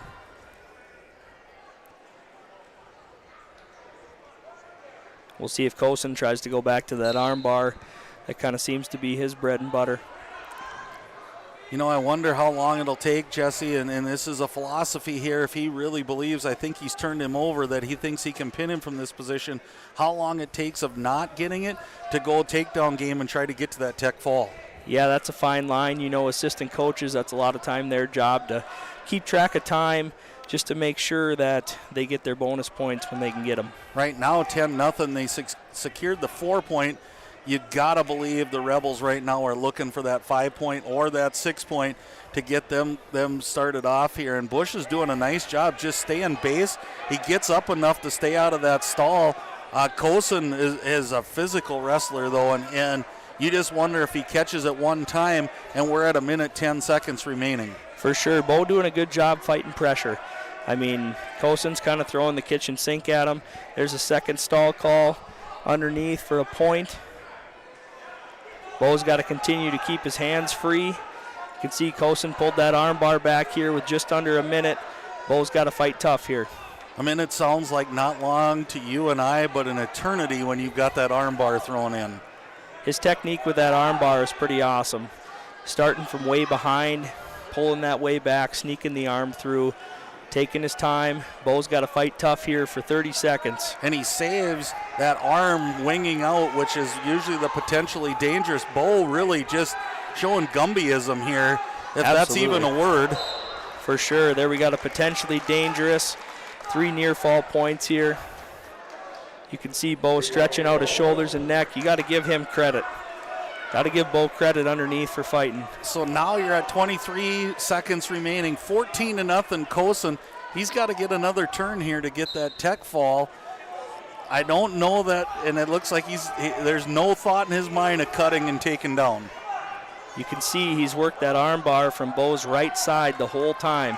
they say to work that same arm so you can fatigue that arm. But Bo doing a good job holding hands here. We're under 10 seconds. 5. I thought a tilt was coming, and it is. It is. Oh, and he's. Oh, he didn't count. He didn't count, but I think he's going to give him 2. Give it. Oh, man. And I think he didn't count, but he knew he was looking at the clock. That's the Tech fall. Tech fall. Tech fall 16-0. Cosin over Bush. And that was a big 3 seconds, and we'll see if that starts it out as we get going. For sure. I mean, you still look at it. We gave up the Tech fall right at the end, but we still saved 1 team point. Okay, so interesting now. Dresden Wegscheid not coming out at 114 either tonight here. We have Peyton Trout for the Yellow Jackets, 2-9, a 7th grader against Dawson Holben, 13-11, a 9th grader for the DGF Rebels. And Holben's in on a quick double here as we get going. And this 114-pound match is brought to you commercial free by Central Market and Randall's Excavating. And you can feel this gymnasium ramping up already, Jesse. Yeah, it's interesting. I mean, we saw Peyton Trout come out at 121 last week. The moves are already happening. Right. And, you know, it's one of those that you try it. Here's the takedown. Holben, 2-0. Are we looking at Wegscheid Schmitz coming up here? That might be a dandy. Very well could be. You know, we talked about this not being the end-all matchup for the year. A lot of times coaches take these opportunities to just try something. Let's see how this works out. Let's see how this matchup looks. It'll be fun to see how it continues. Again, we'll see 1 minute remaining. Boy, the Rebels rode hard in the JV matches. If this continues, and nice job by Trout, but right back in, not giving it up, but maybe can get a reversal here. Got to push on that head, push on that head. There we go. And you hear that a lot when you're in the wrestling community, heavy on the head. Holben doesn't give it up here. Again, a nice job by Holben. He weathered the storm there and just got back to that single and took Trout back down. But nice work by Trout with 30 seconds remaining. Trout did a great job clearing that back arm when he hit that first switch. A lot of times you see guys hit that switch, leave that arm behind, and get pulled right back down to the mat. So hopefully he can hit it again here. Again, we'd like to thank Central Market and Randall's Excavating for bringing you this commercial free. And here goes Trout, 9 seconds remaining. If he could get, he's got to get at least one here. Heavy on the head, like you said. Holben's there's a stall because he's not making any advantage, but took that stall instead of giving up the points. See if it was a smart move towards the end or not. Yeah, those stall calls can pay huge dividends at the end, especially in a tight match. Good things happen when you come to your feet when you're underneath. You know, you force that top wrestler out of his kind of offense from top, trying to return you. Trout doing a great job coming to the feet again. We'll see how this plays out. Again, coach is telling him don't get that other stall, but he had a good mat return here. Clasping. So 1 for Trout. Man, you almost wonder, like they said, just get rid of him. It would have been 2-1. Now an escape ties it. Like to thank Frontier Airlines for being a sponsor. Visit flyfrontier.com today as Trout comes out. Escape. Good job by Trout, clearing both hands that time, not allowing anybody to grab arms and pull him back down. Visit Fly Frontier today and learn about the Go Wild Pass and lock in one-way flights in and out of both Fargo and Minneapolis for as low as $15. 2-2. 1:20 remaining in the second, and this is a really good matchup between two young but really good wrestlers, and it's been a fun matchup so far between Dawson Holben, 13-11 on the season, a 9th grader, and Peyton Trout, 2-9, a 7th grader for the Yellow Jackets. And I believe we have a blood timeout. This blood timeout is going to be brought to you by Perham Health. They're looking to see if there's blood, and they're sending them over to our blood crew. So thank you to Perham Health for sponsoring this Perham Health blood timeout. We'd also like to thank Great Clips. Great Clips is one of our sponsors.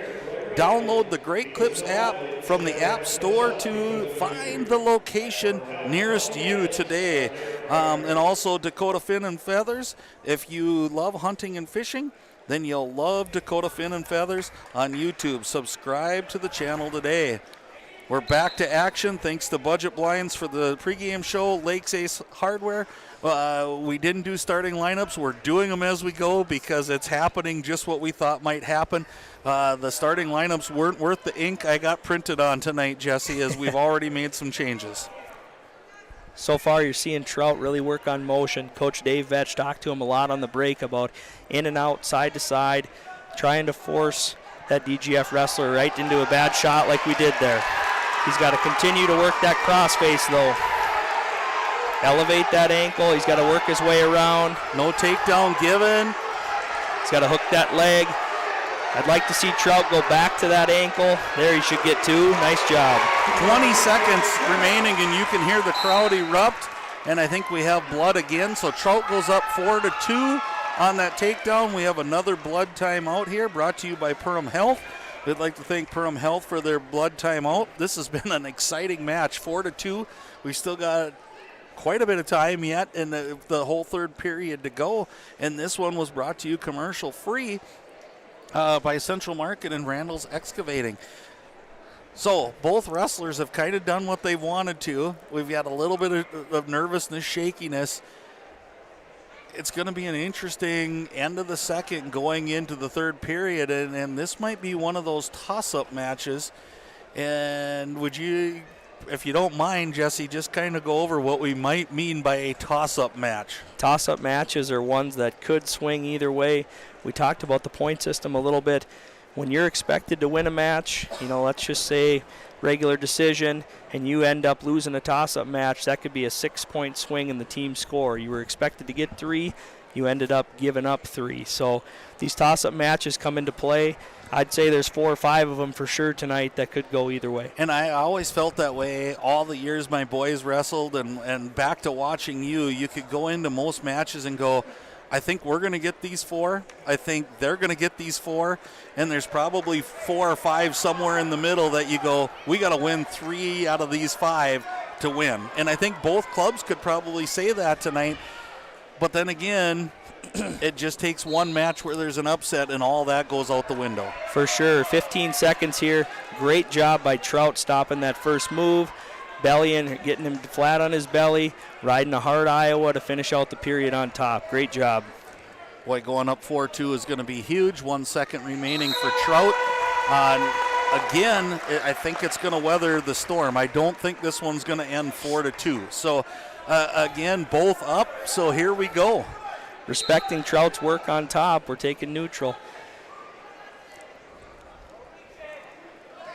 Here we're back into that single leg position where we started in the first period. Trout doing a better job stuffing that head. Holben back in, kind of losing, but doing a good job of gaining ground. That's one thing you like to see, but here's Trout, but then the leg is caught, but Trout's in a good spot here. Trout doing a nice job. He's still got to continue. He hooked that leg. Great work.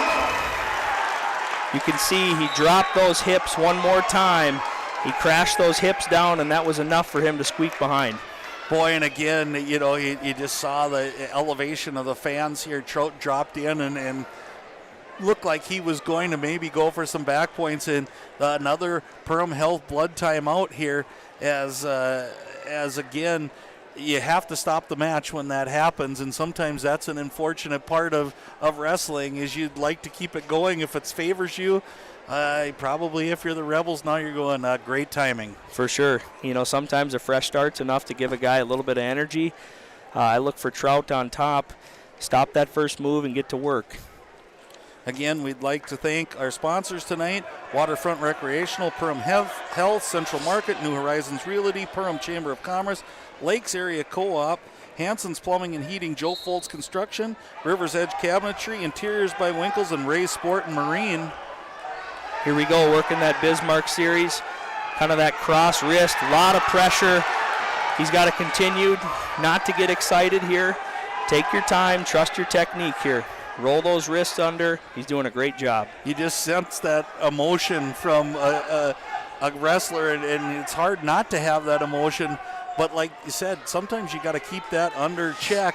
Otherwise, something goes extremely wrong, and you end up on your back.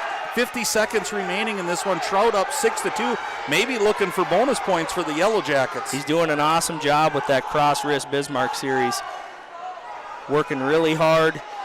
Like to keep him on here and let time run out. He's got to keep his toes in, let those precious seconds tick away.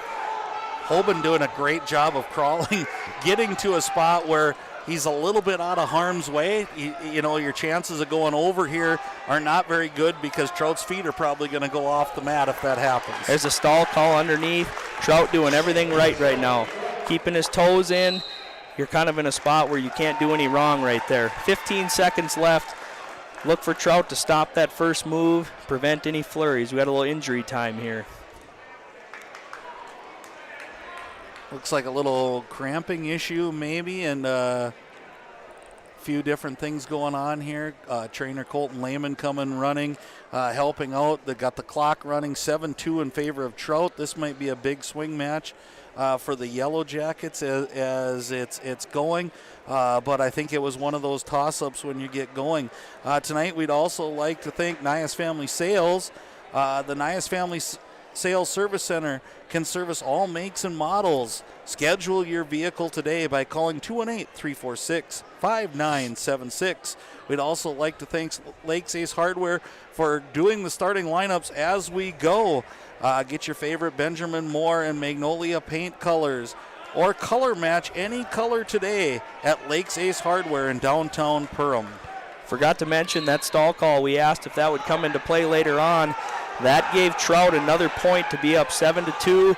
He stopped his first move here. Trout doing a great job on top. Going to finish on top, trying to run a bar at the end. Great job by the young Peyton Trout to come get a big victory in a big match. And you can tell the Yellow Jackets are excited about that one. Takes our United Communities Bank scoreboard to 5-3 in favor of the Dilworth Glyndon Felton Rebels, and that was a fun match. Fun match. You can feel the crowd kind of going with every single point.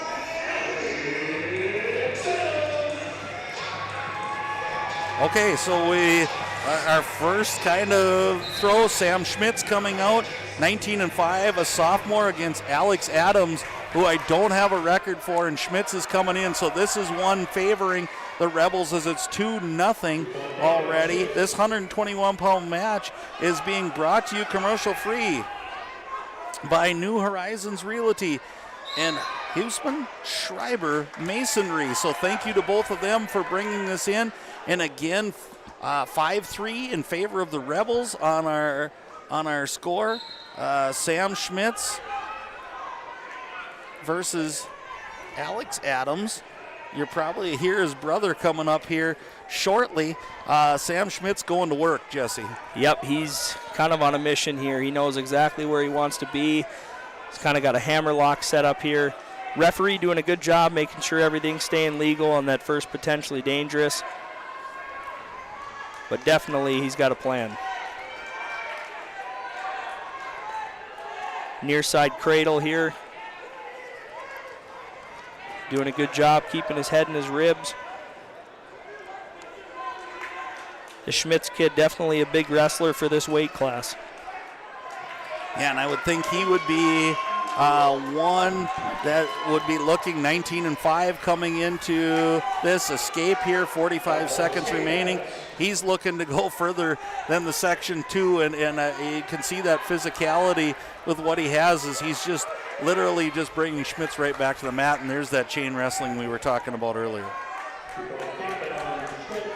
Adams doing a good job on the bottom, being stingy, making Schmitz work for everything. He cut him loose because he figured I'm having a hard time turning him. I got to get some points.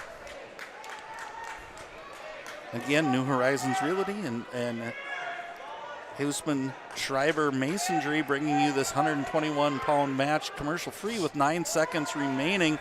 And again, No Dresden Wakeshire tonight, so a little bit different plan for the Yellow Jackets. You know that when it comes up to section time, hopefully Dres is in that lineup for the Yellow Jackets to get some of those early weights. But nice job. I think you're seeing the youth come through for the Yellow Jackets right now.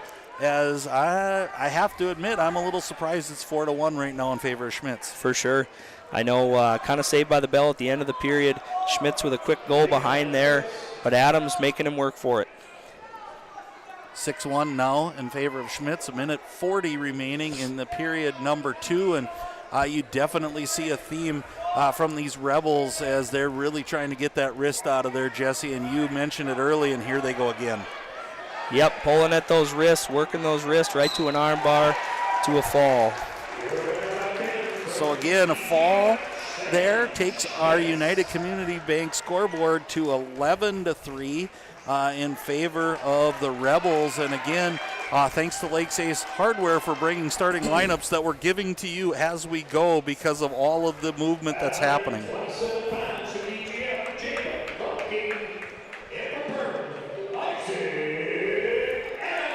127-pound match tonight is brought to you by the Perham Chamber of Commerce and Maple River Grain and Agronomy, and this could be a good one. Isaac Adams for the Yellow Jackets, 8-8 on this season, but was a state entrant last year and just seems to get these. This is a stud from the DGF Rebels as Jacob Lubke is on. He's 23-0, a 10th grader, number 8 in the state right now. Yeah, you know, we talked about Ike kind of drawing every single team's one of their best wrestlers, which I don't think he'd have it any other way. But, yeah, this was one of the ones I had starred. Definitely looking forward to see these guys compete. Again, and I think it's one of those that if you're the Yellow Jackets, you can't let the Rebels get on too big a run here. You have to have that stopper coming in there. And again, you got to like that you look in the next page here, and it's Chandler Mickelson coming up. But that being said, Isaac Adams has shown he can wrestle with the best. Yeah, you're not going to find many people who put in the work like Isaac does. He definitely, you know, early this fall started thinking about this wrestling season. He made sure that he's ready to rock. Jacob Lubke finished 6th on the Rebel on the Red, so that kind of tells you, looking at that, it was a pretty loaded weight class too, so you know this is one tough hombre that Isaac Adams, and here we go again, Jesse. It's like rinse and repeat. We're just going to keep doing this until it doesn't happen. This time, Isaac's probably a little more veteran savvy, throws that elbow back a little bit to get potentially dangerous. You know, if I'm Dave Vetch right now, I am huddling my team up saying, keep your elbows in, keep your wrists forward. You know, we got these first few matches, it's been a lot of roll under, a lot of arm bars. That's definitely what they want to do. Good job by Ike working to his feet. See if he can get to some of his offense here. 40 seconds remaining here in period number 1, and good thing you mentioned that. We haven't even really mentioned the coaches. Coach Dave Vetch for the Perham Yellow Jackets. Again, another takedown here for Lubke. And Davey Colson for the Rebels has really put together a nice squad, and you could see it coming from a couple years ago, and now it's coming into fruition, and you're seeing how tough they are. And again, I think you see two clubs that are loaded in the wrestling room, and it shows when they get to the mat. No doubt. I mean, we saw last week the Yellow Jackets come out and be the aggressor, being physical. There haven't been many matches so far that have gone out of bounds. Both these teams want to wrestle in the circle. They're not going to shy away from any physicality. It's been fun to watch so far. I know Ike Adams would never say this, but looking outside, 4-1, I'm not totally disappointed. You are within shooting distance of this. That being said, you can just see the skill of Lubke. That quick step up, automatic escape, and he goes right back to work. You can just see it's like he's just ready to go. It's the next move, next thought, here we go. And you got to give Ike credit. Ike's doing a great job of defending a lot of these shots. For sure. The best way to sometimes get a guy out of his offense is hitting your own offense, and Ike's doing that. He's moving him around a little bit better, getting a feel for him. I don't know if these two have matched up before, but if it is their first matchup, oftentimes it takes a period just to kind of figure out what you're up against here. Lubke in on another good shot, not wasting any time for a finish, but Ike doing a good job scooting the corner. Near the edge, he's still working here. Look at Lubke. That body control just says, and this is a sophomore, this isn't a senior. We mentioned that a lot of times, Jesse, about you get a veteran wrestler and you expect those things out of them. This is a 10th grader yet, and he knew exactly where he was and exactly what he wanted to do, and he got the takedown to go up 7-1 with a minute remaining in the second. For sure, you're seeing that maturity. Even though he is a 10th grader, there was no panic there. He stayed true to what he knew where he was at, like you said, knew what he needed to do to finish. And here we go again with a little tilt action, but 45 seconds remaining, and you can hear just what you're saying. The Perham coaching staff is kind of giving those directions to say, hey, and then they change it up on you. So tilt action going here, back points happening, 30 seconds remaining. One thing in a tilt, you're very rarely are you in too bad a dangerous position, but it's a way to get points very quickly if you can keep rolling that opponent to his back. For sure, and again, common theme, we're getting our wrists rolled under. It's happened a lot these first few matches. Kudos to DGF for knowing what we're doing, but here we go. Ike's putting himself in a spot to create a scramble with short time. He's got to be careful not to give up any back points. I think we might have lucked out there with some back points, but kudos to Ike for continuing to wrestle. It was an eruption from the DGF sideline there. We'll call it sideline, their bench, and it was dangerously close. It was dangerously close. So going into the third period, 9-1. So Lubke does have the major decision, but I am guessing again this is one more that the Rebels want more out of. Ike Adams with the escape there makes it 9-2. Again, this match is brought to you commercial free by Perham Chamber of Commerce and Maple River Grain and Agronomy. So thank you to them, and I have a feeling we are not done with the fireworks in this one. Not yet. They're both continuing with their offense, working each other's head, pulling on arms, trying to get that advantage. And again, really, neither one has backed down. You can look at a 9-2 score. Ike hasn't backed away from what's happening here. So you know that in his mind, he thinks he has an arsenal, but there's an ankle pick, and wow, that was nasty. Ike's still holding that whizzer. If he can get his hips up, Lubke just too strong in that position. So 11-2 Lubke, 1 minute and 5 seconds remaining on your United Community Bank scoreboard. Again, the wrestlers go out of bounds, so we'll restart in the middle. And gives Lubke probably a little bit of freedom, knowing that he's up 9. Even if he gives up the reversal, he still has the major to maybe kind of go after what he wants to go after. So look for that tilt or that wrist roll under, and if you can do both, you're pretty dangerous because you got to protect one or the other. No doubt, and I know all of this has stemmed from Lubke's arsenal on his feet. I think he's used 3 or 4 different takedowns tonight. Just kind of taking what Ike's given him, and it's not a demotion on Ike at all. It just kind of shows you the level that this Lubke's at.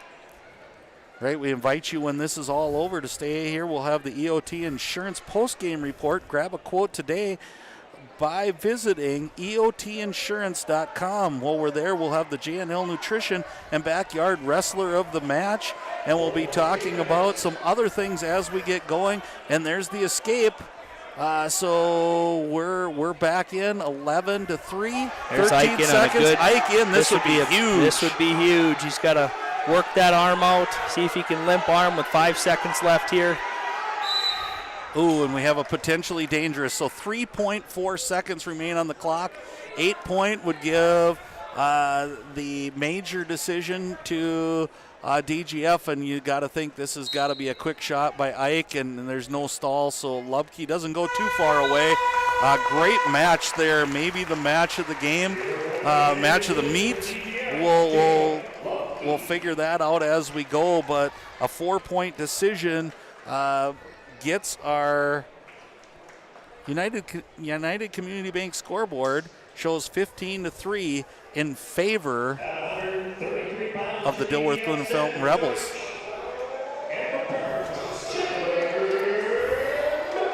And we talked about a few times that we need a stopper in certain places. Here would be your stopper. We have Xander Deutsch Coming out 7-16, a ninth grader for the Rebels. Chandler Mickelson, 13-3, a senior for the Yellow Jackets. This match is being brought to you commercial free by Lakes Area Co-op and Cassius Concrete. Chandler with a quick goal behind. You're going to see a lot of those with him because he pressures forward really good, but yet maintains great position, which forces a lot of kind of inavid shots by his opponents.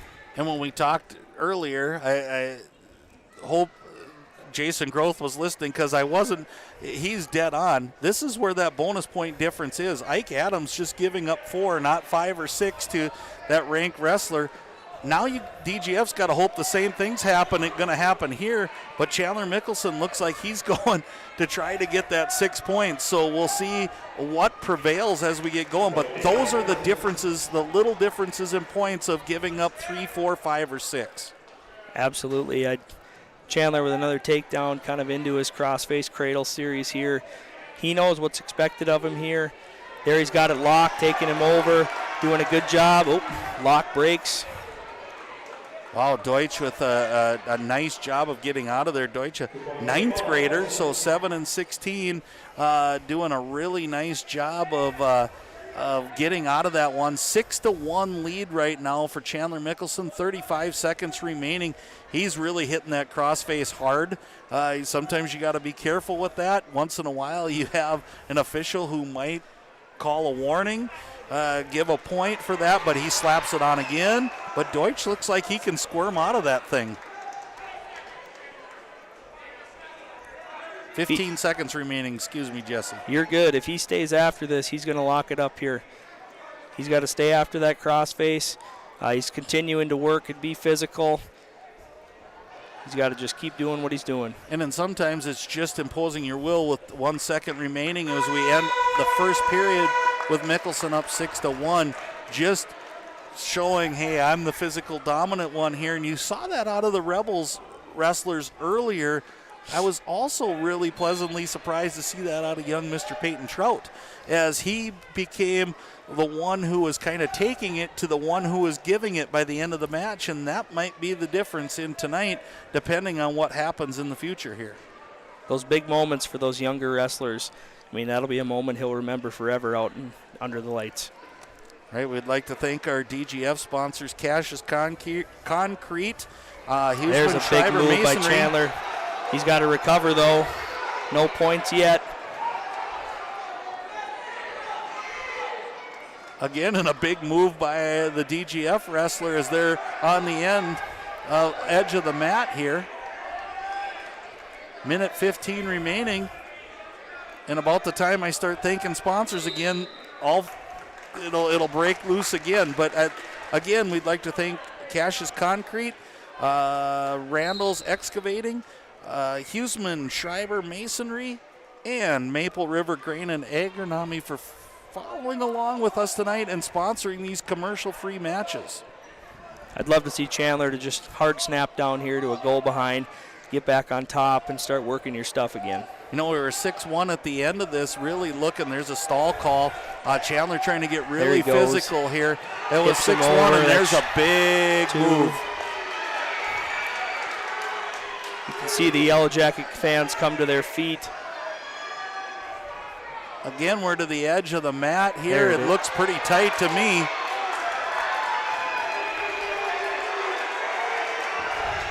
And there it is. We have our first Reuter family dentistry pin for the win by senior and senior night for Chandler Mickelson over Xander Deutsch.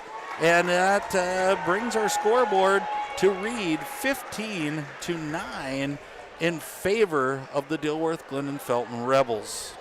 You talked about having that stopper. Couldn't have come at a better time. Chandler on senior night going out. He knew what his job was. He executed.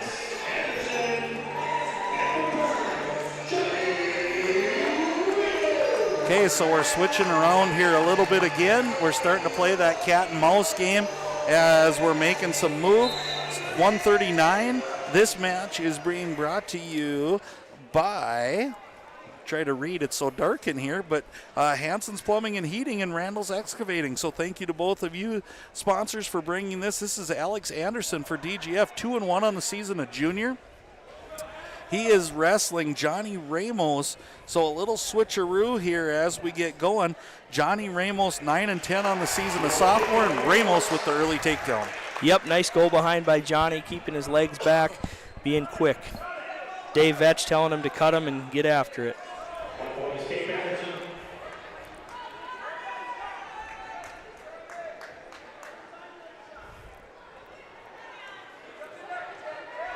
Good job by Johnny moving him around.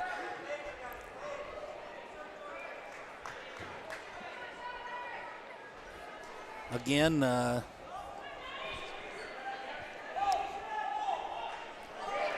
Anderson coming out. Ramos gets in on that single, takes him down with just under a minute remaining. A nice start here by Johnny Ramos with 4-1. And again, escape. So Johnny Ramos playing the takedown game. I was just thinking Johnny looks really good at this weight class, being down a weight from where he wrestled last week.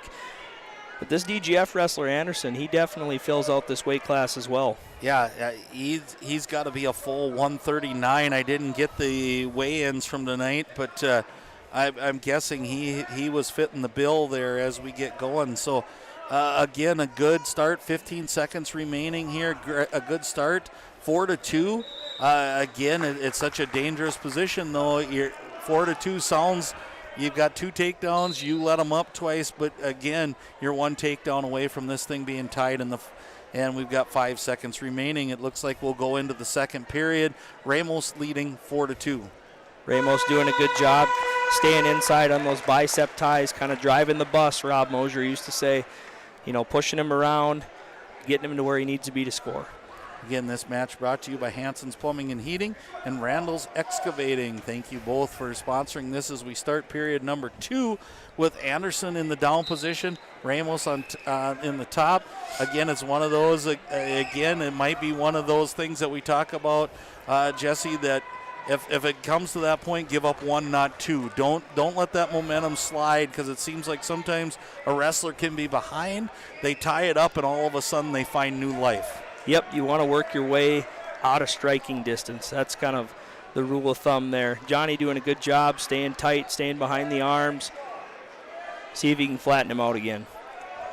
Again, Anderson doing a good job staying to his base. He just can't make that next level up to get off of his knees and then to separate the hands, and that's probably because of the good deep waist ride that Johnny Ramos has got on him right now. For sure. Anderson working down there. He may be going to a tripod here just to try something different. Again, similar to what the Rebels have been doing. Johnny doing a good job keeping those wrists under. There's a nice hard crossface. I've noticed the middle of the Yellow Jackets lineup here, Jesse, has tried to hit that crossface heading into a cradle. So it might be something we're looking to when we talk to the coaching staff about getting back to basics. There's nothing more basic than the cradle. It's one of the first moves you learn when you're in the wrestling room, and it looks like the Yellow Jackets are heading back to that. Absolutely. That's been around a long time. Some of these wrestlers with older siblings who have probably passed that move down. Johnny doing a good job maintaining that top position as we go to the edge of the mat. And for those of you maybe following along for the first time and you go, man, that Ramos name sounds familiar. Yes, Johnny, his brother of Brian Ramos, the last state champion for the Yellow Jackets at 182 pounds, and Brian now wrestling at Augsburg. And again, so Johnny's it's not that he's had to shy away from the wrestling room, because brother wasn't far from him. No doubt. I know Brian, he cares deeply about his little brother, and he's always checking in, helping him out. Couldn't have a better role model. Unfortunately, 10 seconds remaining gives up the escape, so 4-3. We're going to head into the third period. Again, that probably is going to give a little life to one Mr. Anderson from the Rebels, as we're both up, and now I don't know. Next takedown might be a dangerous one. Coaches must know something if they're not going to send Johnny underneath. Johnny doing a great job right where he left off, going back to a little drag for 2. Nice job by Ramos, and again, goes back to how he started the first period with the takedown and the escape. So 6-4, minute 30 remaining as we get going. I'd like to see Johnny get back to those inside ties, working forward, hopefully to, there he goes again. Ooh, goes for a big move. As he's pushing forward, a lot of times those wrestlers will dive underneath for a shot to prevent a stalling call. Johnny with a nice single leg. He's got to continue to move here. Elevates it to a nice finish. 2 points. Good job by Ramos.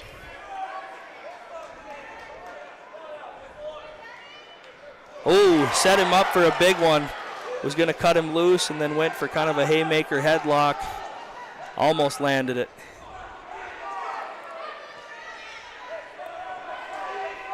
.40 seconds remaining here in your 139-pound matchup, and interesting as we get going here. This has been a great matchup, so to speak. We didn't see Dresden Wegscheid for the Yellow Jackets. Some early bumping around happening. Another stall call here as Ramos has rode pretty hard. 20 seconds remaining in this match, and it was a good one. Right now, if you're Johnny, you're thinking no rolls, no big moves, any bad position, cut him loose for one. Under 10 seconds here. Good job by Johnny.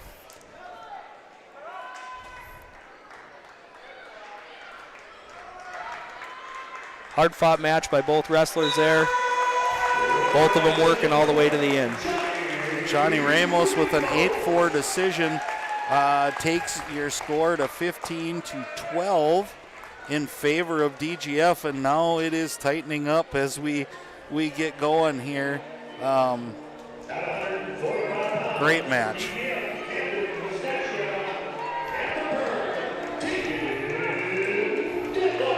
As I'm making notes like crazy as we head to 145 pounds, we talked about movement might happen. Here's another move. This 145-pound match is brought to you by Joe Foltz Construction and Huseman Schreiber Masonry, and this might be the match of the night here.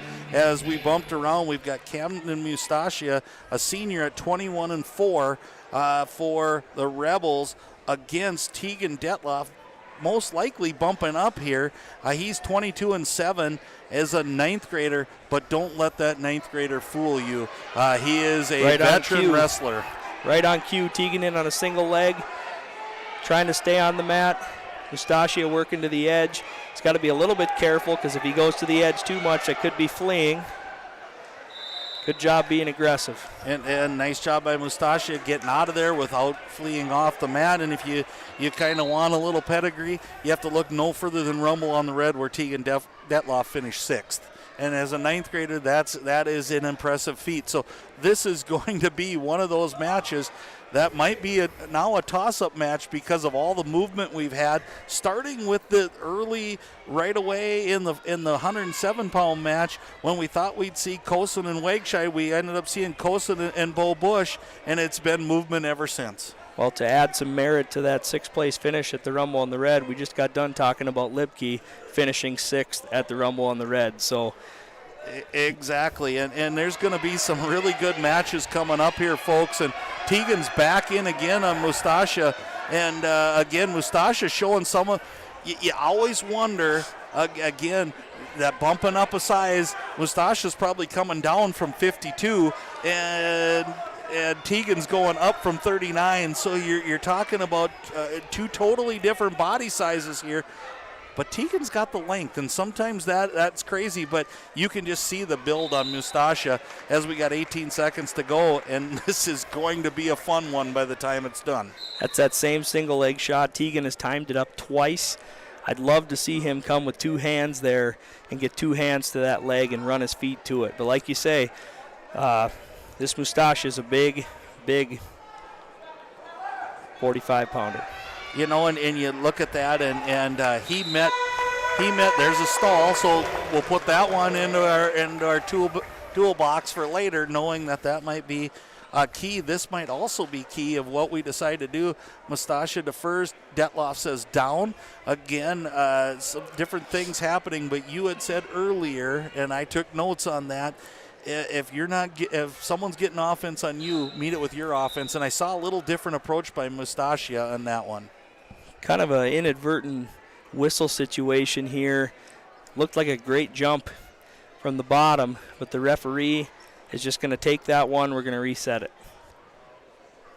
So did Tegan take top there? Nope. Did they switch that around? They deferred. Tegan took bottom. Okay. Oh yeah, now they switch back around.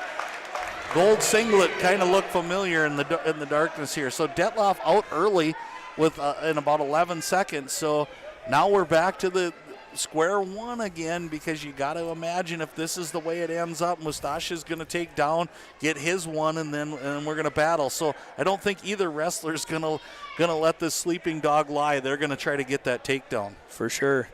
Tegan doing a good job of just causing some fits. He's kind of working in and out to different ties, not letting anybody get comfortable. Kind of a fireman's attempt, dump attempt to a potentially dangerous there.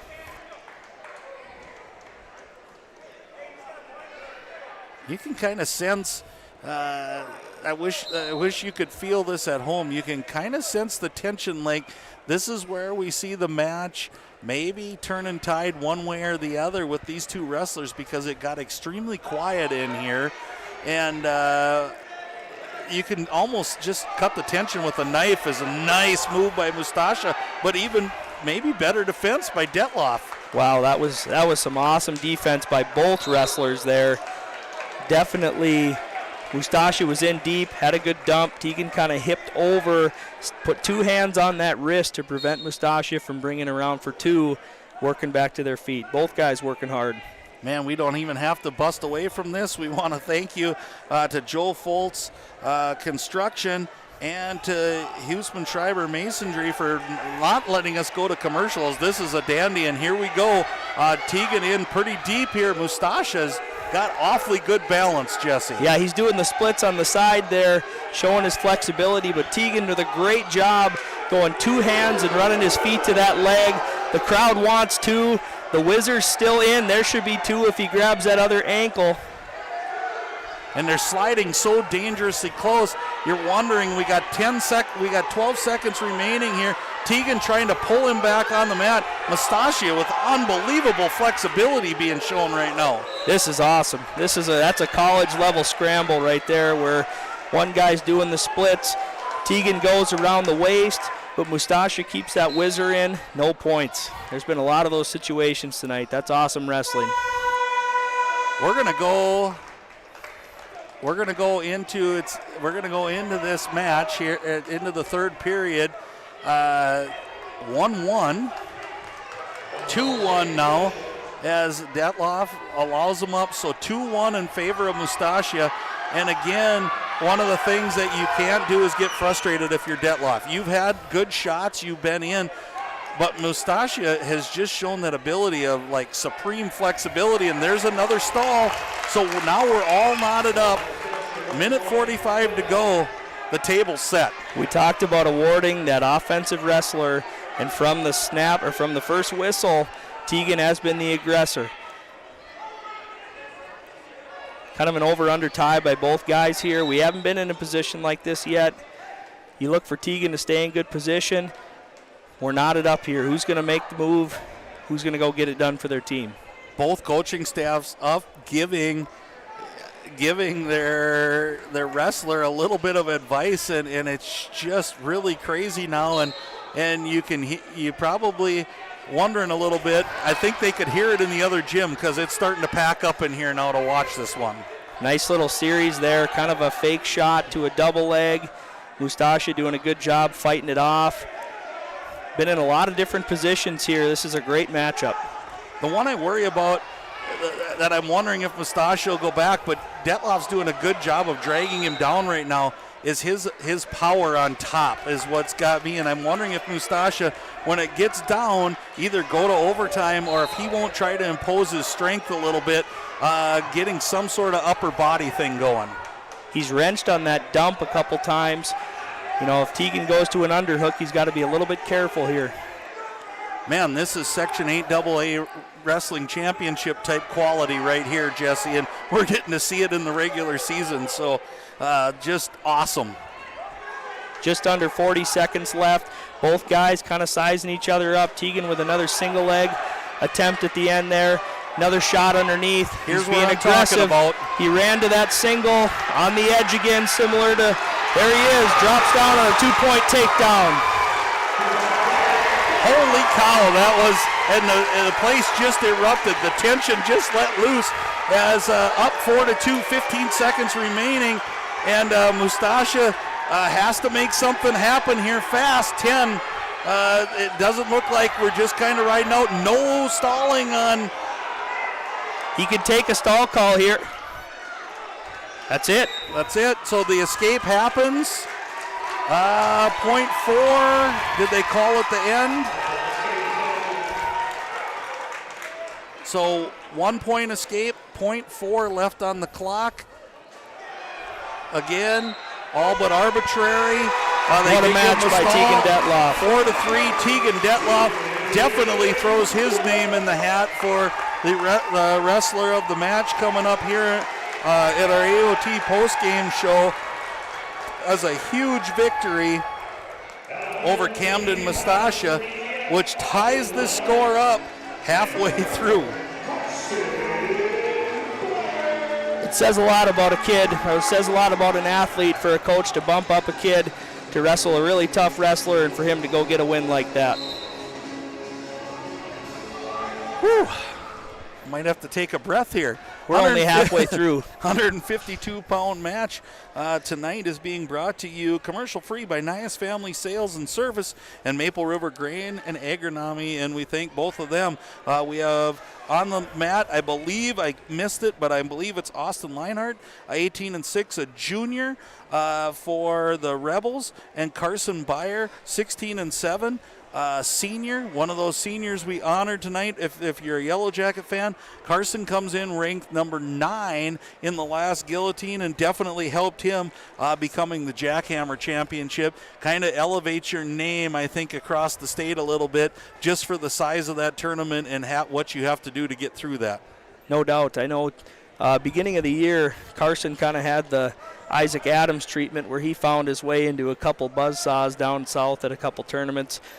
Carson kind of getting the recognition he deserves, put a couple good tournament wins together, and here he is. One thing I noticed of this match right away, these guys aren't straying far out of that Yellow Jacket logo. There's Carson in on a sweep single, working his way to his feet. Leinart got the wizard in, but Carson goes to the head. Good job stepping over the leg. He's got to work his arm out. That should be 2. Chain wrestling a little bit here into an inside cradle attempt. Really got that head dug deep into the side of Leinhardt as Beyer. One thing I can tell you about Beyer is there's a lot of strength in both of those hands. 10 seconds remaining in the first period, 2-0, so early takedown for Beyer is crucial. And other than 127, Jesse, where Lubke and Adams went, this is the first time we've matched up where we haven't had to make a move in our scorebook. That's what makes it fun. Unless you're writing in a scorebook. That's true, in the dark. No, it's still fun. It's still really good. And what a match we got going here as 15-15 on the United Community Bank scoreboard tonight. 2-0 in favor of Beyer at 152. And call your friends and tell them to start watching because it's going to get nothing but better from here. Halfway through the match, and we're knotted at 15. This is what we came to expect tonight. Beyer doing a good job on top, working those wrists. That's been the common thing out of both teams tonight, doing a good job being physical on top. Again, we'd like to thank the sponsors from both Dilworth Glyndon Felton and from the Perham Yellow Jackets for making this commercial free tonight, and you're getting to enjoy it just like we are, and it's impressive, and it's exactly what we thought this matchup might be when we started looking at it on paper. Nice shot attempt by Lenhart. Beyer fought it off. Again, Lenhart, 18-6 on the season, a junior.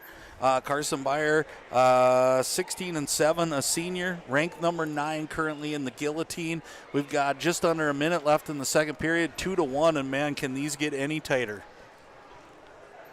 Here we go again, Lance. I think another full 152-pounder out of DGF squad. I know Carson's cutting a bit of weight himself, but all these kids from DGF, they're big. They're big, and you talk about, here's a nice snap down, but not able to get around. I'm extremely impressed with the Dilworth Glyndon Felton Rebels for their flexibility and their quickness off the mat. They don't let the paint dry at all, but Byer here on got a nice single, and watch that knee. He's got to work that other hand to that leg we talked about in Detloff's match. 2-hand to the leg. Good job by Byer. And one of our keys was win the last 20 seconds. That takedown came with 10 seconds remaining on the clock.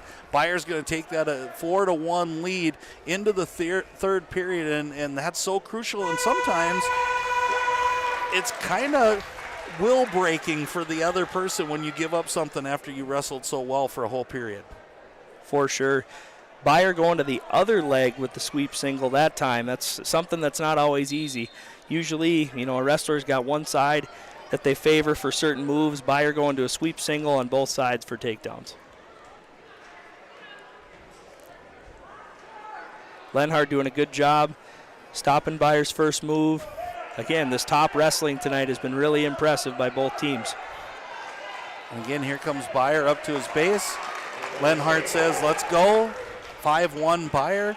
Again, I think you look at how good a match is. We're at 15-15 at 152 pounds. It's not 38-12, or it's 15-15, which means there hasn't been a ton of bonus points, and I don't foresee a ton coming. So it's going to be who can muster up these wins as Lenhart is in on another single, but Byer really heavy on it. Byer laces down, hip down to the mat, putting a lot of pressure on. I'd like to see him turn this into some offense here. He's doing a good job. He's got to work that head down. Now he can work the score here on the edge. Just under a minute remaining. We get a stalemate. We're at the 152 pounds. It's 15-15 team score. 5-1 in favor of Byer on your United Community Bank scoreboard. And one that we haven't got to say a lot tonight is a Reuter Family Dentistry pin for the win, as I didn't see many of them coming tonight. Yeah, both these squads, they know what's at stake here. They know what their job is. It's been probably preached to them all week about bonus points, staying off your back, getting bonus points where you can get them. But here we are in the middle of the logo again, just getting after it. Byer in the driver's seat here with a 2-on-1, staying in good position, comfortable lead. He's just got to prevent that big move from happening here in the last 15 seconds. And again, I would think this is one the Yellow Jack has penciled, but here goes Lenhart underneath. If he can sneak out the back, full. So they're going to go illegal. Dangerous. You can't scissor the head. Okay, so Byer's ankles crossed, with Lenhart's head in the middle there, so that's illegal. 3 seconds here, another workmanlike victory from Byer. 5-2 in favor of Byer, gives the Yellow Jackets the lead at 18-15 on your United Community Bank scoreboard, and that was each one of these matches. I'm starting to think they're all potentially could go either direction. Yeah, that's a big one. I would say that would have been another toss-up match on paper. So far, the couple toss-up matches we've seen, Peyton Trout's going our way, Tegan Detloff's going our way, and Carson Byer's going our way. So momentum's with the Yellow Jackets. We got to continue it. So this 160-pound match is brought to you commercial-free by Ray's Sport Marine and J&L Nutrition, the backyard. Thank you to both of them for bringing this matchup. We have for the Yellow Jackets Carson Zeise, 11 and 10, a 9th grader. For the Dilworth Glyndon Felton Rebels, Roy Rude, 22 and 2, a junior, number 9 in the state right now, and we have a little more information on him if things go his way tonight. This is one I think you pencil in if you're the Rebels, that you got to have a win here, and you're probably looking for bonus points. And again, you're looking to flip that scoreboard, that United Community Bank scoreboard, in your way, and you're right on cue.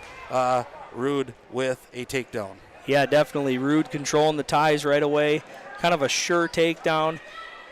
Again, here we go. Pressure on top from the Rebels. they're doing a great job controlling those hips. It's just been fun to watch this top wrestling. Little bit of a parallel ride here there. Rude gets off to the side, and you can see he's been in the weight room as well. As I remember him last year as a really accomplished wrestler, but just his size that he's got on him right now, and we've been impressed. I think they're full of who they can be. I don't know that there's much cutting that the Rebels are going to be doing, Jesse. Yeah, they're definitely kudos to their strength coach, their strength program. Love to see the Yellow Jackets here working on the bottom as well. Zizy doing everything he can. This Rude, for as strong and stocky as he is, he's long too. He's got some good technique on top. Carson Zizy's battling down there. 15 seconds remaining. Looks like that arm bar could be in there. I think sometimes now you got to go faster than you wanted to because there's 10 seconds. But here he's getting some back points. Ooh, that's tight. That is tight. And 5, 4, 3, 2, 1, and Zizy survives. Again, it's been a little bit of the Yellow Jackets there. A couple times where it got in tight. They got out because of the clock. And so Rude goes up 5-0 going into the second at 160 pounds, 18-15 in favor of the Yellow Jackets on your United Community Bank scoreboard. And I think we're going to see a lot more action in this one. Escape for Rude makes it 6-0. Zizy staying in the middle, making him earn everything right now. Zizy got to be a little bit careful here. Rude putting a lot of takedown opportunities. There's a stall call. This ref's been pretty consistent tonight. A lot of times you see a little bit of a mixed bag there, but this ref's doing a good job being consistent with those stall calls. Did he trap that leg on that single? I couldn't quite see, Jesse. It looks like it, yeah. Zizy making him work for it, keeping the hips tight. Kind of a scramble situation. Zizy can come out on top here if he can straighten his leg out. Again, little mule kick there. There he goes. Broke free. 2-point takedown for Zizy. So 6-2 in favor of Rude yet. 50 seconds remain. Escape right away for Rude makes it 7-2. And this could be the difference is, the Yellow Jackets got bonus points. Again, we talk about that, and it sounds crazy, but you think of you go all the way back to Chandler Mickelson with that fall. If you're expecting the same sort of thing and you don't get it, all of a sudden those 2 and 3 points start to add up, and that's the difference in the end. Well, and with two good teams out here who know what their job is right now, it's not always easy to go out there and just pin a guy. No matter how good you are, it's not easy to just do it when the other guy's got a job to do as well. Zizy with a quick goal behind. He's got to return him here. Rude kind of gave up on his takedown, and Zizy with a quick one. Love to see him drop to a leg here. Again, you wonder. There's two. Oh, yeah. He did get the 2, so 7-4. Oh, did he give 2 and 2? 2 and 1? 2 and 1. Gave him an escape on the edge. So 8, nope. I think he gave 2 to Zizy, and on the reversal attempt, he gave 1 off the edge of the mat. And that's what I was wondering where they're going down. 15 seconds remaining in this. 8-4 in favor of Rude. Little maybe frustration. Rude with a long shot there. Zizy just stepped out from behind and circled back behind. So great job of Zizy reading that one. Well, and with every second that talk clicks, Zizy's getting confidence. He can't get reckless, but he's just staying into it. And that's where you talked about early. Don't get too excited. 1-0. We're going to the third. Don't get too excited here. Don't do something that isn't in your repertoire. Kind of like we talked about. Stay with the basics. Do your things well. Maybe capitalize off a Rude mistake if he starts to pressure a little bit, thinking he needs to get these bonus points. It's looking like, too, Rude with a couple deep breaths there. Conditioning might come into play here. And let's not kid anybody. Rude is one tough hombre, and he is a good wrestler. And, again, it's there. He's back nice in on that single, back to a double. He's driving through. He gets his 2. Nice sure takedown. Okay, so let's see. What are they going to do here? Minute 30 remaining, up 10-4. Are they just going to escape it and try to go takedown? What's the option here? At about a minute 30 here. I'd say about a minute is usually when you see them try to ride, so we got 27 seconds for Rude to try to score. Otherwise, he may have to go to the takedown to try to get those bonus points. I would expect, I was going to expect Rude to go back to that arm bar, but Zeise doing a good job popping off the bottom. Quick escape for Zeise. Minute 15 remaining. 10-5 on your United Community State Bank Here we go again. Rude was pretty smart, though. He went from a little bit of distance, knew where he was. As soon as that didn't pay off, he spun out of bounds. So if I'm Zeise, I'm trying to get an inside tie, expecting a shot from Rude, trying to capitalize on that quick goal behind like he's been doing. Rude's dove now at the ankle. I wonder if he won't set up something like low to high coming up here, because you can see the physical power in Rude. It's going to be interesting to see, but nope, back to that single shot again. You know, we talked about an early stall call. There's another one on Zeise for going backwards. Okay, next one will be 2 points. So here's the other big part to it. Now a takedown makes it a major. So that one really kind of stings a little bit if you're the Yellow Jacket, and Rude right back in on that. Ooh, he's got him. He's got him stuck for some back points here. Referee holding 2, counting again. I don't know. He's close. Boy, now he's going to get it tight. 25 seconds remaining. Good job here. bellying out. He's got to keep rolling. Ooh. So we should get the points awarded. Should be he's still holding. Okay, there there's the 3. So 16-5. Good job by Zeise here. I think if you were the Yellow Jackets and he's got to continue to wrestle, though. 5 seconds remaining here. Looking for another tilt or pullback. And Zeise survives against a really tough wrestler in Roy Rude. Roy Rude wins 16-5 over Zeise, which now teeter-totters the score. United Community Bank scoreboard back to 19-8 in favor of the Dilworth Glyndon Felton Rebels. And whew, you know, those two takedowns by Zeise probably prevented a technical fall there, saved a team point. You know, the Yellow Jackets on those matches where they know they have a job to do so far have done a pretty good job.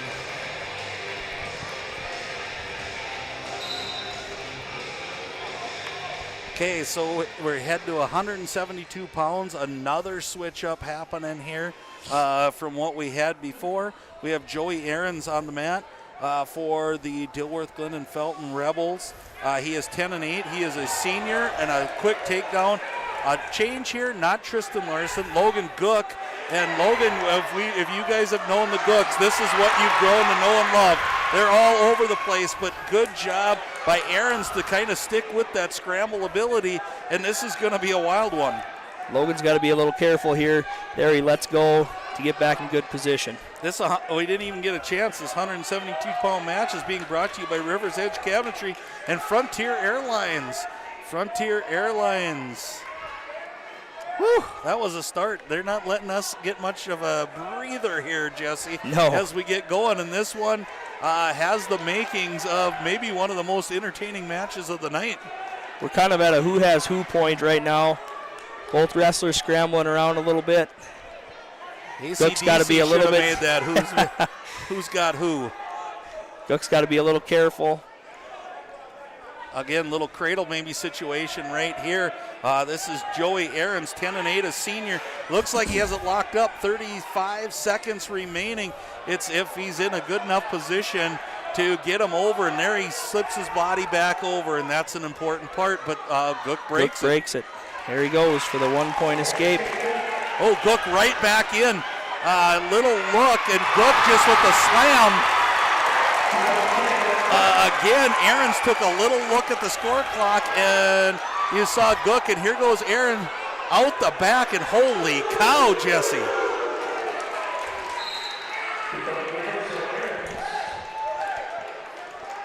Kind of a broadcaster's nightmare here, but here we go. We had a nice double leg takedown, physical finish by Gook, but Ahrens with a good job with a little roll coming out the back for a reversal at the end of the period. Perham Health blood timeout here, and this must be a good one because we've got people on the mat, people on the side, people cleaning up kids, and I'm going to let you take a little breath here as wow, it was high flying. If you don't go away right now, because when these two come back, I can't imagine it's going to be any different for the last 5 seconds of this match. I think they're going to head after each other. But again, we'd like to thank Cash's Concrete, Randall's Excavating, Huseman Schreiber Masonry, Maple River Grain and Agronomy, Lakes Area Co-op, Waterfront Recreational, J&L Nutrition, The Backyard, EOT Insurance, Hanson's Plumbing, Heating, and many, many more for what they have done. And I'm going to break away because something's going to happen. Boy, Gook almost with a escape in the last 5 seconds of the period. You can't even blink with these guys out here. This is fun. And here's what I love about this match. If I couldn't see the score clock, I would have no idea who was winning because they have been all over. It's like legs and arms everywhere, and you just try to find out who finishes up on the top end. And I wonder if stamina might not be a little bit, because the way these two are going, it might be who doesn't run out of gas, and the third might be the winner. For sure. Gook with a good job getting a breakdown here. You just can't even hold your breath because any roll, anything like that so far has turned into absolute mayhem. Yeah. Both are similar. Look for, here Gook's got him. He's got kind of a reverse half. He's got to now work his arm out of there. Because I think if he can get flipped, and this is where, oh man. This is tight. It's tight. It's tight. He's got both arms. Both coaching staffs, people are on the mat. It's like mayhem out here. We've seen those commercials. It's happening right now. I can't see Gook's shoulders from here, but I know that's tight. I know he's not getting a lot of air under there. And it must be 3 held. I can see the 3 held. And now he gets into a spot. And this could be the difference in the match right here. And there's the fall. Reuter Family Dentistry pinned for the win, and it was a huge one, and we got our money's worth in one match, I think, as Joey Ahrens, a 10-8, a senior, just pinned Logan Gook from the Yellow Jackets to make that score 25-18 in favor of the Dilworth Glyndon Felton Rebels. I'll tell you what, you're kind of getting a state tournament atmosphere with the crowds here yelling 2 at every takedown. Every point so crucial as we work our way to the back half of this match. Yeah, exactly. What a great match that was, and that might be the key match to if the Rebels pull this out. So we're on to 189 pounds. This is brought to you commercial free by KLN Family Brands and Great Clips. Thank you to both of those. We have Casey Majeski, 17-5, a junior. You watch football, you remember that name, against Jackson Vetch, 11-10, another senior for the Yellow Jackets. And I hate to say this, but with a 7-point lead here and 3 to go, this might be one of those key ones that we're looking at the end, and both quality wrestlers coming up right here. This is a big one. So far, Macheski's been the aggressor, working Vetch off the mat twice, but anybody who's watched Jackson Vetch over the years, at any point he can hit a big throw and it can be all over. He can be down 15-1, and you better be careful yet because you don't know what's coming. But again, you got to be impressed. I'm just super impressed with the look of these DGF Rebels. They are a full whatever weight class they are at. You name the weight class. But Jesse's a full 189-pounder, and you can see that. And I believe Jackson is too. They're just 2 different body styles, and this could be a good one. 50 seconds remaining here as we go. And, wow, I almost have to sit down and take a breath here, Jesse. Jackson's got to be a little careful here with that. Chesky getting a couple takedown attempts. Here he is again with a quick finish. Nice adjustment by Macheski there, not wasting any time on the finish. He knows that Jackson's probably dangerous in there, so he gets right to his finish right away. I'm curious, and it's not going to get any – this isn't going to change, folks, because potential of Caleb Johnson, 20-7, a junior, versus Hudson Hackle, 16-5, a senior. They met at the Rumble, 1-0. So it's going to be one of those, I think, right to the end here, depending on what matchups happen. So that's where I think this is a key one. Get the Yellow Jackets back on the track, but Macheski just seems like he's ready to go right now. And he's pretty slippery and pretty quick for a kid who's his size. No doubt. He's definitely in control right now with that leg up stall call there.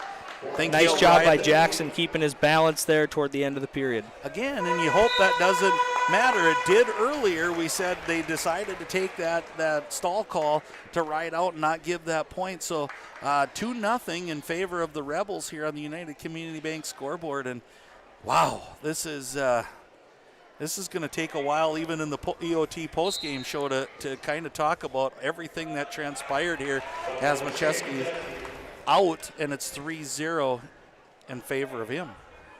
I haven't paid close enough attention to the flip and who's been showing first, but I'll be curious who shows next match. If it is DGF, do they send Johnson out, or do they try to, get him off of Hackle to try to secure the victory? And my guess, they've got some wrestlers in there because I think they weighed in 2 or 3. So you almost think, depending on how this one goes, Jesse, I think that's going to make the decision. If they win this one and they have a choice, I'm wondering if they won't send a Johnson to heavyweight if they can get out of a matchup. For sure. There's a second stall call on Vetch. Or is it? No, it's first one, excuse me. Again, about 1:10 remaining. Macheski's really been on the offense here and looking good. But like you said, Vetch, again, that's what he's looking for right there. Just didn't pull the trigger, and I think some of that has to do with the guy that's standing across from him.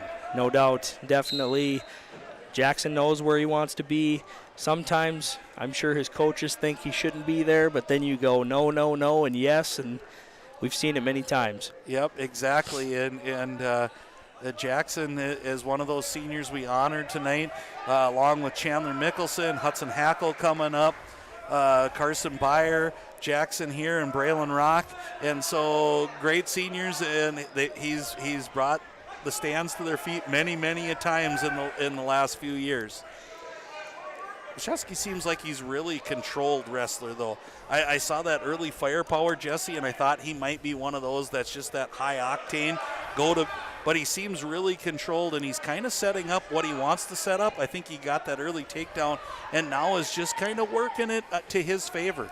Yeah, I mean, that's the benefit of being the aggressor early. Oftentimes, if you build that lead, you can stand there and say, okay, come and beat me. You can stay in good position or continue to build on that lead. I'm sure with the score being what it is, his coaches are saying be smart. Be smart. Don't give up a big move. I was really curious on this one if Vetch would go down here or not. I don't really know, and there's good reasoning. Majeski seems so strong. Vetch has been okay on top, and it also gives him that chance to get his throw in. This is all time that Majeski could stay on top. That's beneficial to him because there's no scoring opportunities for Vetch. For sure. You just hope that he creates an opportunity, whether it be reaching back and going for one here, or maybe working into a roll there. Macheski cuts him loose. Again, being smart. Now Vetch has got to go get it. Again, you think give up 1, not 2. Keep yourself out of harm's way. Again, I like to see those kids ride like that for as long as they can, because if you want to go to the state tournament, you've got to have that ability to keep your opponent down if you're wanting to place or get to the podiums there. So minute remaining. Vetch hits his throw, just didn't quite have it tight. Sorry to cut you off there. Nope, you go right ahead. That's when action happens, we're going to call it. Again, you can tell other teams know it's coming.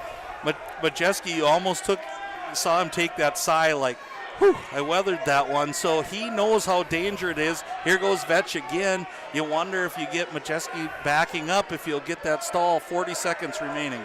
Yeah, if he could get to a stall call here, get it to within 1 point, you might cause kind of a, here we go on the edge. Jackson's got to go here. Again, you see the strategy. Majeski's using that hand to keep distance. Hard to throw when you can't get in tight, get that body lock or get a whip in there. And there's the best equalizer to it, is you go to a low single. Oh boy, he's got Vetch in trouble here with 15 seconds left. Vetch makes his way to his belly. 2-8. Not going to get bonus points, though, out of that. But, again, that was another good match. I don't know what else to say. There's so many that could go one way or another, but Majeski with a 7-1 win takes it to 28-18 on the scoreboard in favor of the DGF Rebels. And here's what we talked about. What's going to happen here as we get going? Hackle's coming out. I would imagine. I'm guessing we're not going to see Johnson, but we'll see. You never know. We've been wrong on a lot of things tonight as far as lineup goes, so I wouldn't be surprised.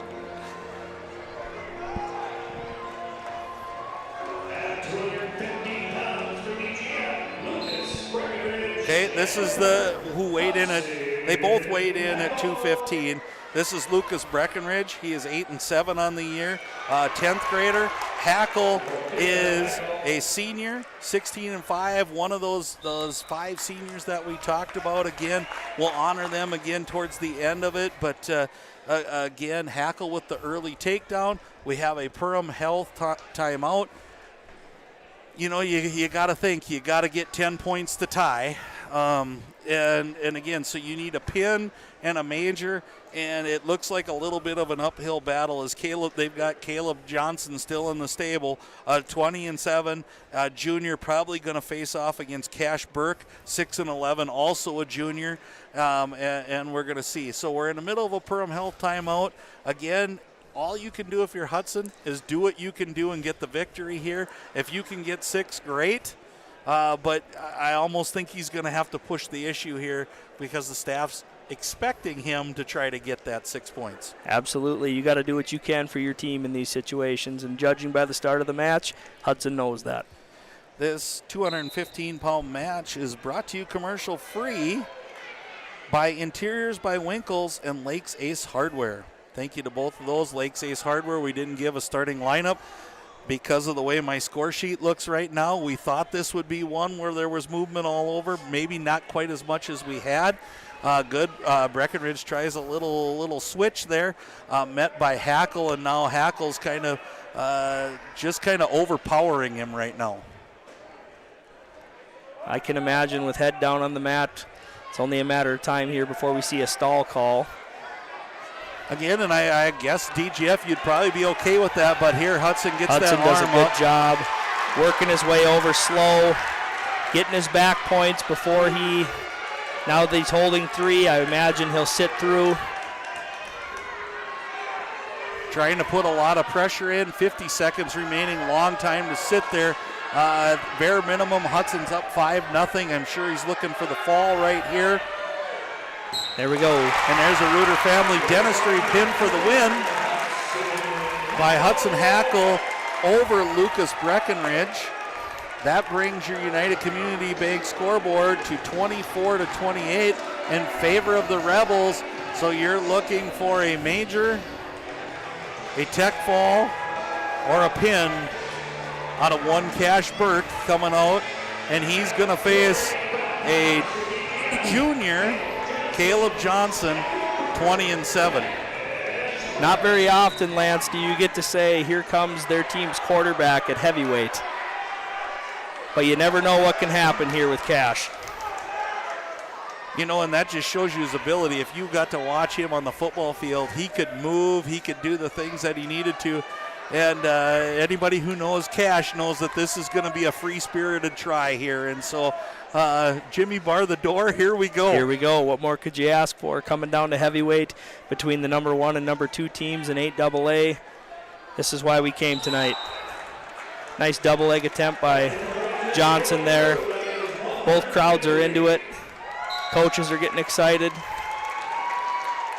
I think win or lose tonight, whichever side you're on, you can really respect what these kids put forth. And when you think about it, it's been a while. and it feels like we've watched this for 10 minutes. Absolutely. That's when you have good wrestling. So here we go. Again, you love this. This is the ooh and ah match. This is the ooh and ah. Who's going to make the first move? Who's going to go for the throw? It's early yet. If I'm Cash Burke, knowing this Caleb Johnson, he's a wrestler who stays in great position. Cash has got to have a little flurry, try to end up on top. This 285-pound match is brought to you by EOT Insurance and Budget Blinds, and we want to thank all of our sponsors, and we'll do that in the EOT postgame show tonight. And we've tried to all the way along, but they brought this to you commercial-free, and I can say thank you to them myself, Jesse, because I would have never wanted to cut away from tonight. No, we would have missed a lot of action. We appreciate that from all the sponsors tonight. 25 seconds remaining, and Cash is standing strong, and I think every minute that he stays on his feet, it's got to bode well for the Yellow Jackets. You wonder at some point here if we won't be going chest to chest and seeing mano-a-mano and what's going to happen. So under 10 seconds remaining, looks like we're going to go into period number 2, 0-0, and it's always interesting when you get to this weight class what your choices are. I would imagine if it's Cash's choice, he's going to end up going neutral. Johnson takes down. Cash got to be thinking 1, not 2 here. And that's his athletic ability. You know, like you said, you're picturing this young man pretty well built playing quarterback for somebody. I hate to be a D-back on the corner trying to make that tackle. Cash got to be careful not getting too high here. 1, not 2. Again, Cash going for the lift. Try not to get there he drags him back down. Good job. Because, you know, that slides down. The more you pull.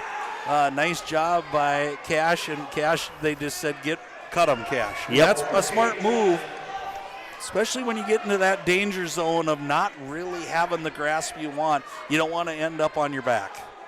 I would imagine there's going to be a lot of head pull in this period again. Every one of those head pulls is a lot more than people think it is. That's a strong club coming down by both wrestlers here. They're trying to wear each other out. I imagine Johnson's trying to set up one shot. If he can get to one shot here, he's going to be okay with a small marginal victory for his team tonight. Again, when those head pulls come in, you could speak to this way better than I can, Jesse. I think you got to not get frustrated and get yourself out of position is probably one of the keys. Yep. Cash doing a good job working inside here.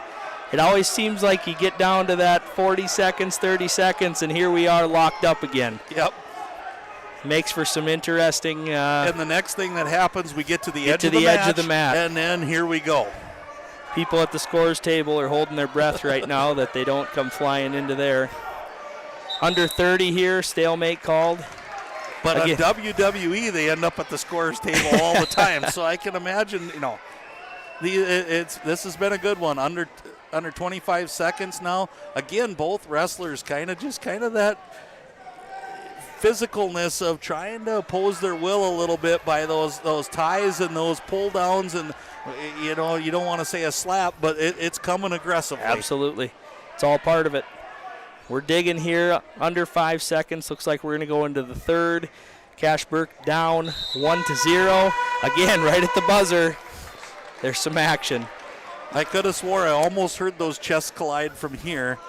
Cash is going to take down. Cash is going to go down. Coach Dave Vetch says, get down there. Let's tie this match up. Force Johnson to force his hand a little bit. So you got to kind of watch what's happening here. Obviously, he controlled Hackle for a period when they wrestled at the Rumble of the Red.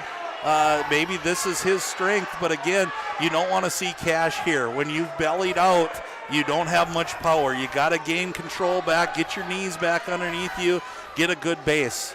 You know, with Cash being flat on the mat, even with that being said, Johnson is flat parallel. Oh, he's got an arm bar here. He's running it over. Cash is in trouble. Single arm bar. Kind of the common theme. Cash trying to work his way out of bounds. That should be off the mat. There's no supporting points. Holy smokes. The power it would take to slide you and another heavyweight off the edge of the mat. Good job by Cash Burke. Looking at the mat, maybe you can see it. I think it was sweat aided as it went across the mat, but holy cats, 4 0-0 now in favor of Caleb Johnson, and right back to work with that arm bar. Been pinned. Right back to work. This has been the common theme with DGF tonight. They've done a great job, and there's the fall. And there is the fall. Caleb Johnson bumps up again, making a mess out of my scorebook, but I would do this all over again. Takes our final score to 34-24 in favor of the Dilworth Glyndon Felton Rebels. They remain undefeated on the season. They run their record to 15-0. The Yellow Jackets drop. They run their record falls to 8-4. We have a ton of stuff to do here. I got to try to figure out my scorebook here. We'll come back with some sponsor things. The lights come back on so I can see my book for the first time tonight. Kind of a nice deal to be able to do that. But wow, it's about all we can say to wrap this up right at this point. But stay with us, folks. We'll come back with the EOT insurance post-game show. We'll have your JNL backyard wrestler of the match, and we'll just kind of recap what we saw here. And I think both teams made a statement to say we're ready for section time, and this felt like section time. So stay with us. We'll be back after a few words from our sponsors, and we'll wrap this thing up with our EOT post-game show on Magnitude Sports. Hansen's Plumbing and Heating provides the highest quality products and services to ensure the comfort and safety of all their customers. It's what they do. Henry Hansen, later known as Hardware Hank, first opened the family hardware store in the early 1930s in Fergus, Minnesota. Today, they are proud to carry on his legacy of hard work and honesty through teamwork, fellowship, cutting-edge technology, and forward thinking. 218-346-2422 or make a visit in Perham, Fergus, or Detroit Lakes today. Hansen's Plumbing and Heating, proudly serving Minnesota families for over 80 years.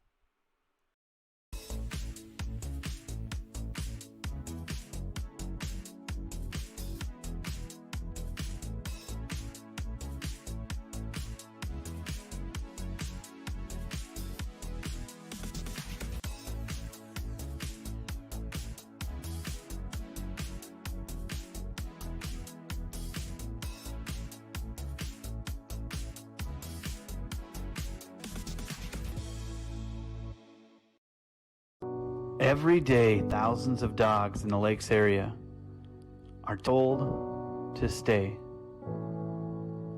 When they wanted to play at the Backyard Playcare, Doggy Daycare or Playcare is the perfect spot for your dog. 100% supervised playtime and 100% fun in a brand new facility that opens this fall. Contact the Backyard Boarding and Playcare at 218-346-4104 or check us out on Facebook today. Mike and Joe of Huseman Schreiber Masonry started the company in the spring of 2011 and have over 38 years of masonry experience. Based out of Glyndon, Minnesota, Huseman Schreiber Masonry have completed projects for several satisfied clients, including Monaga High School, Center for Scouting in Fargo, and the Spirit Lakes Tribe EMS building in Fort Totten. That's just a few of their recent projects. Huseman Schreiber Masonry is now hiring. Work year-round. Learn more about this 5-star rated company on their Facebook page. Just search Huseman Schreiber Masonry. Randall's Excavating is experienced in underground utilities, specializing in water lines, sanitary sewer, and storm sewer, from site preparation and trenching to the installation of all site utilities. They also provide a large number of underground services and can complete your underground work from the street to the building. Randall's Excavating responds to emergency repairs of water leaks, fire protection lines, fire hydrants, sanitary and storm sewer lines, for all commercial and residential needs, including camera inspections, and they work with most plumbing contractors. For more info, visit randallsinc.com or call 701-219-9126.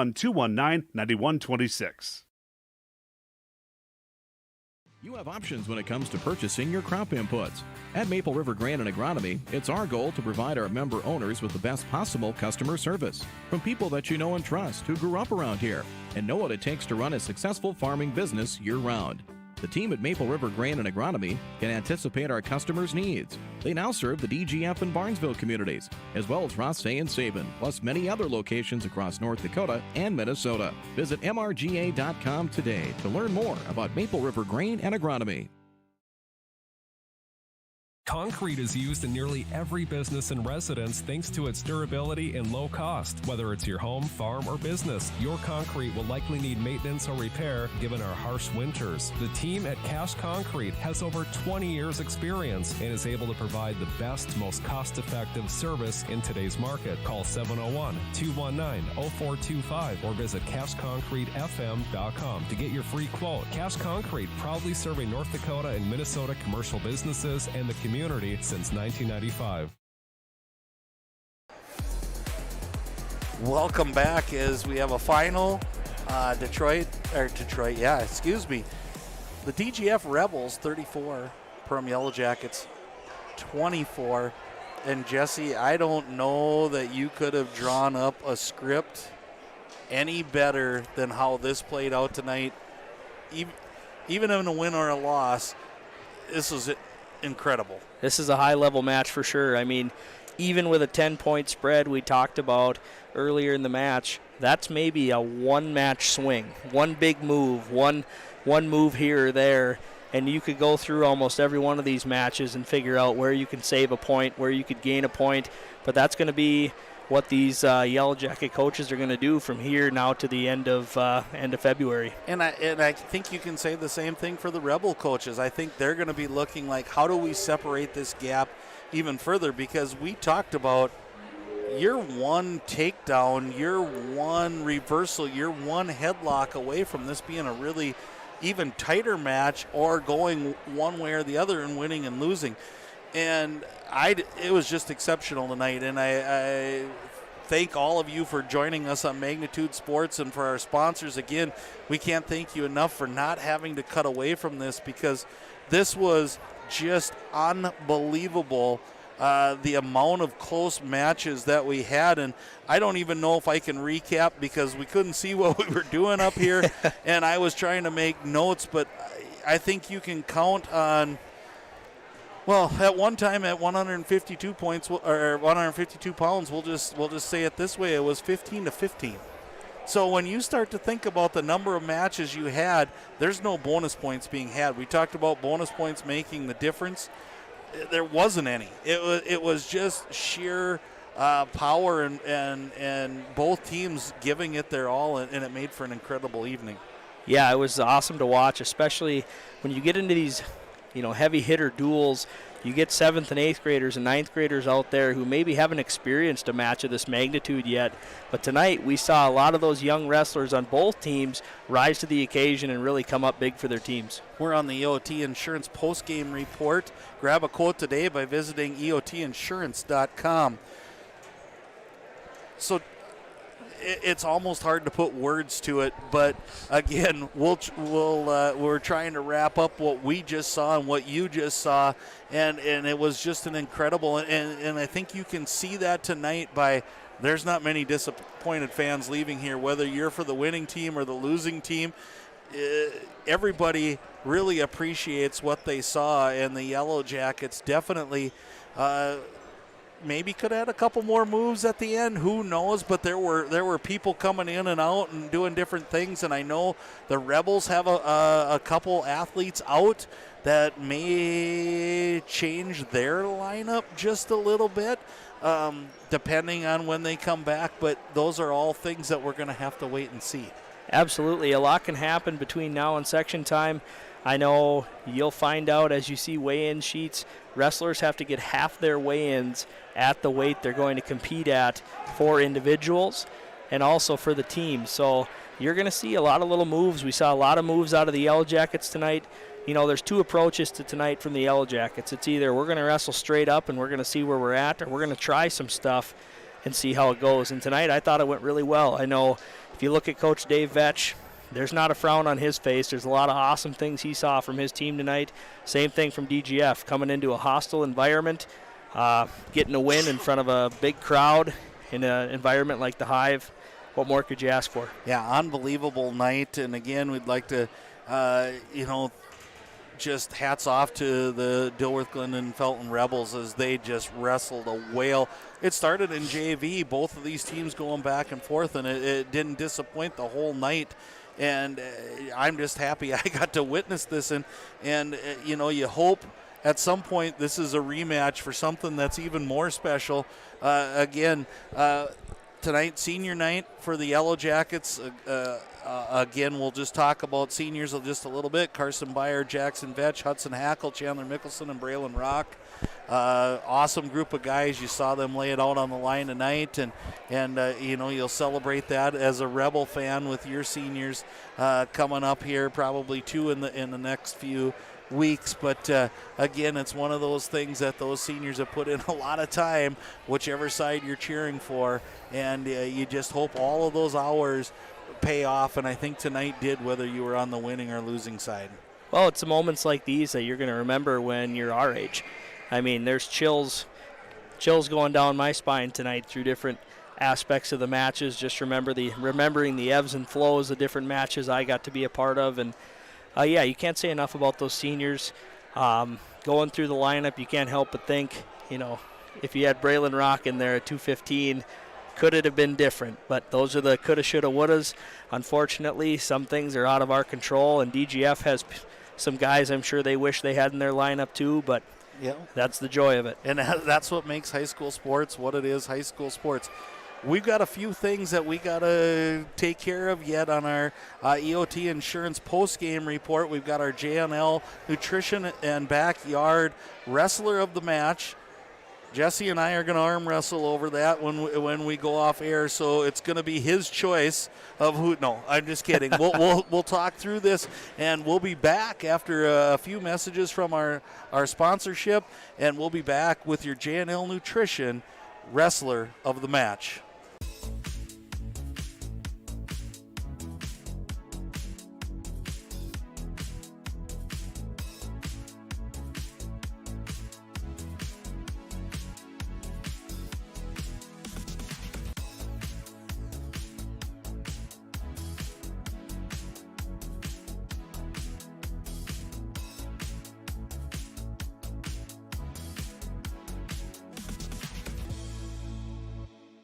At Waterfront Recreational LLC, the mission is to deliver high-quality and custom-built steps, decks, and docks so you can access and enjoy your property.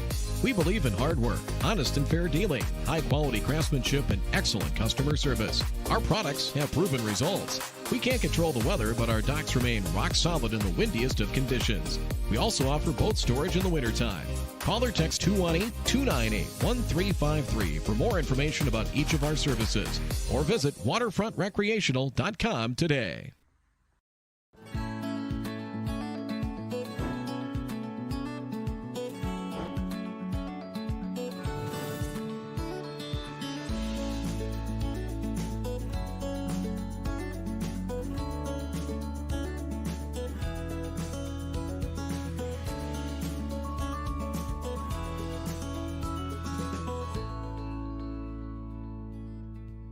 New Horizons Realty is a full-service real estate company who has been helping buyers and sellers in Lakes Country for over 25 years. They understand the local market conditions because they are from here, live here, and have lifelong careers in real estate. Get a free estimate with an experienced, local, laid-back, and friendly agent that's a part of a team you can trust and will go to work for you. Visit permrealestate.com or call 218-346-7767 to speak with Chad and his dedicated team at New Horizons Realty in Perm.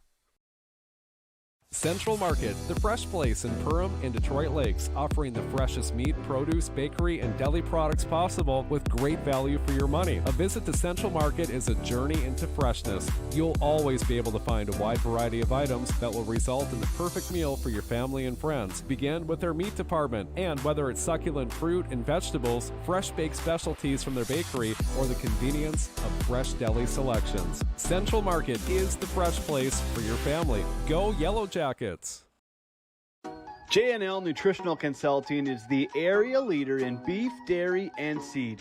J&L has over 20 years of experience, and they use the latest technology in ration balancing software to make sure every part of your feed is utilized. They provide adjustable profit and loss projections, and their seed division makes sure to bring the best seed for your field, no matter the brand. Contact Mike, Joe, and Andrew at J&L Nutritional Consulting, 218-346-7487. Welcome back to the Hive the place is clearing out, and we probably should too, but we've got a little business at hand, and it's one of those nights when it's this awesome of wrestling, it's really hard to make those final decisions. So we're going to go with a couple wrestlers, and that's not a cop-out. That is, we really felt like these wrestlers tonight really, really, really deserved it, and we couldn't leave anybody out of the fray that we thought deserved it. So we're going to go right to the J&L Nutrition and Backyard wrestlers of the match.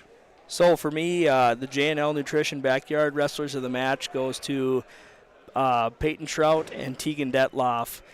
The reason we gave it to both of those guys is because they both similarly executed the same role. They came out, they had kind of those toss-up matches we talked about tonight. Both of them settled in, stayed aggressive, knew what their job was, followed their plan from the coaches to a T, and got huge wins for their team. So kudos to those two guys. Yeah, excellent job. And the list didn't stop there, Jesse, as we could have probably went deeper.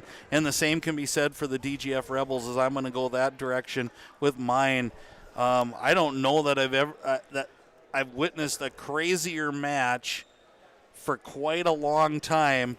I can probably go back to the days of Dylan Fudge to see a match with that many flips and turns and spins. I'm going to give mine to Joey Ahrens at 172 for the DGF Rebels, coming in at 10-8, senior. You always want your seniors to shine at the biggest moments, and he sure did tonight when he picked up that fall, and you could see it just lit the fire again for the Rebels, and they carried it the rest of the way out. Yeah, not a lot of bonus points tonight. That was a big one. Both guys had their moments. Gook was, seconds before that, had Ahrens in trouble. Flurry happens, and Ahrens ends up on top and seals the deal. Yeah, crazy night of wrestling. It was just a great night. There's no other way to say it, and we can try to spin this all the way around.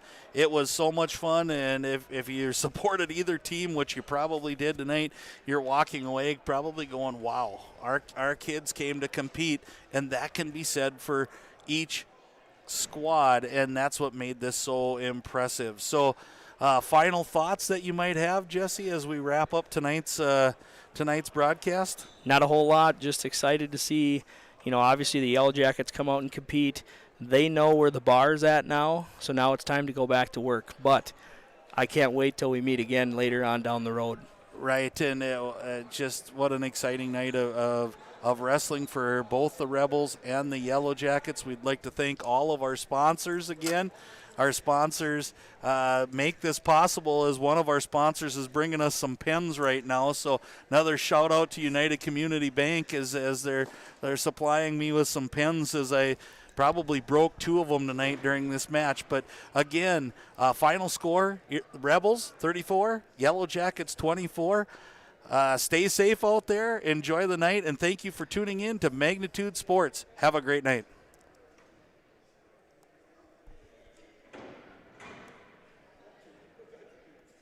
Broadcast was an exclusive presentation of the Magnitude Sports Network.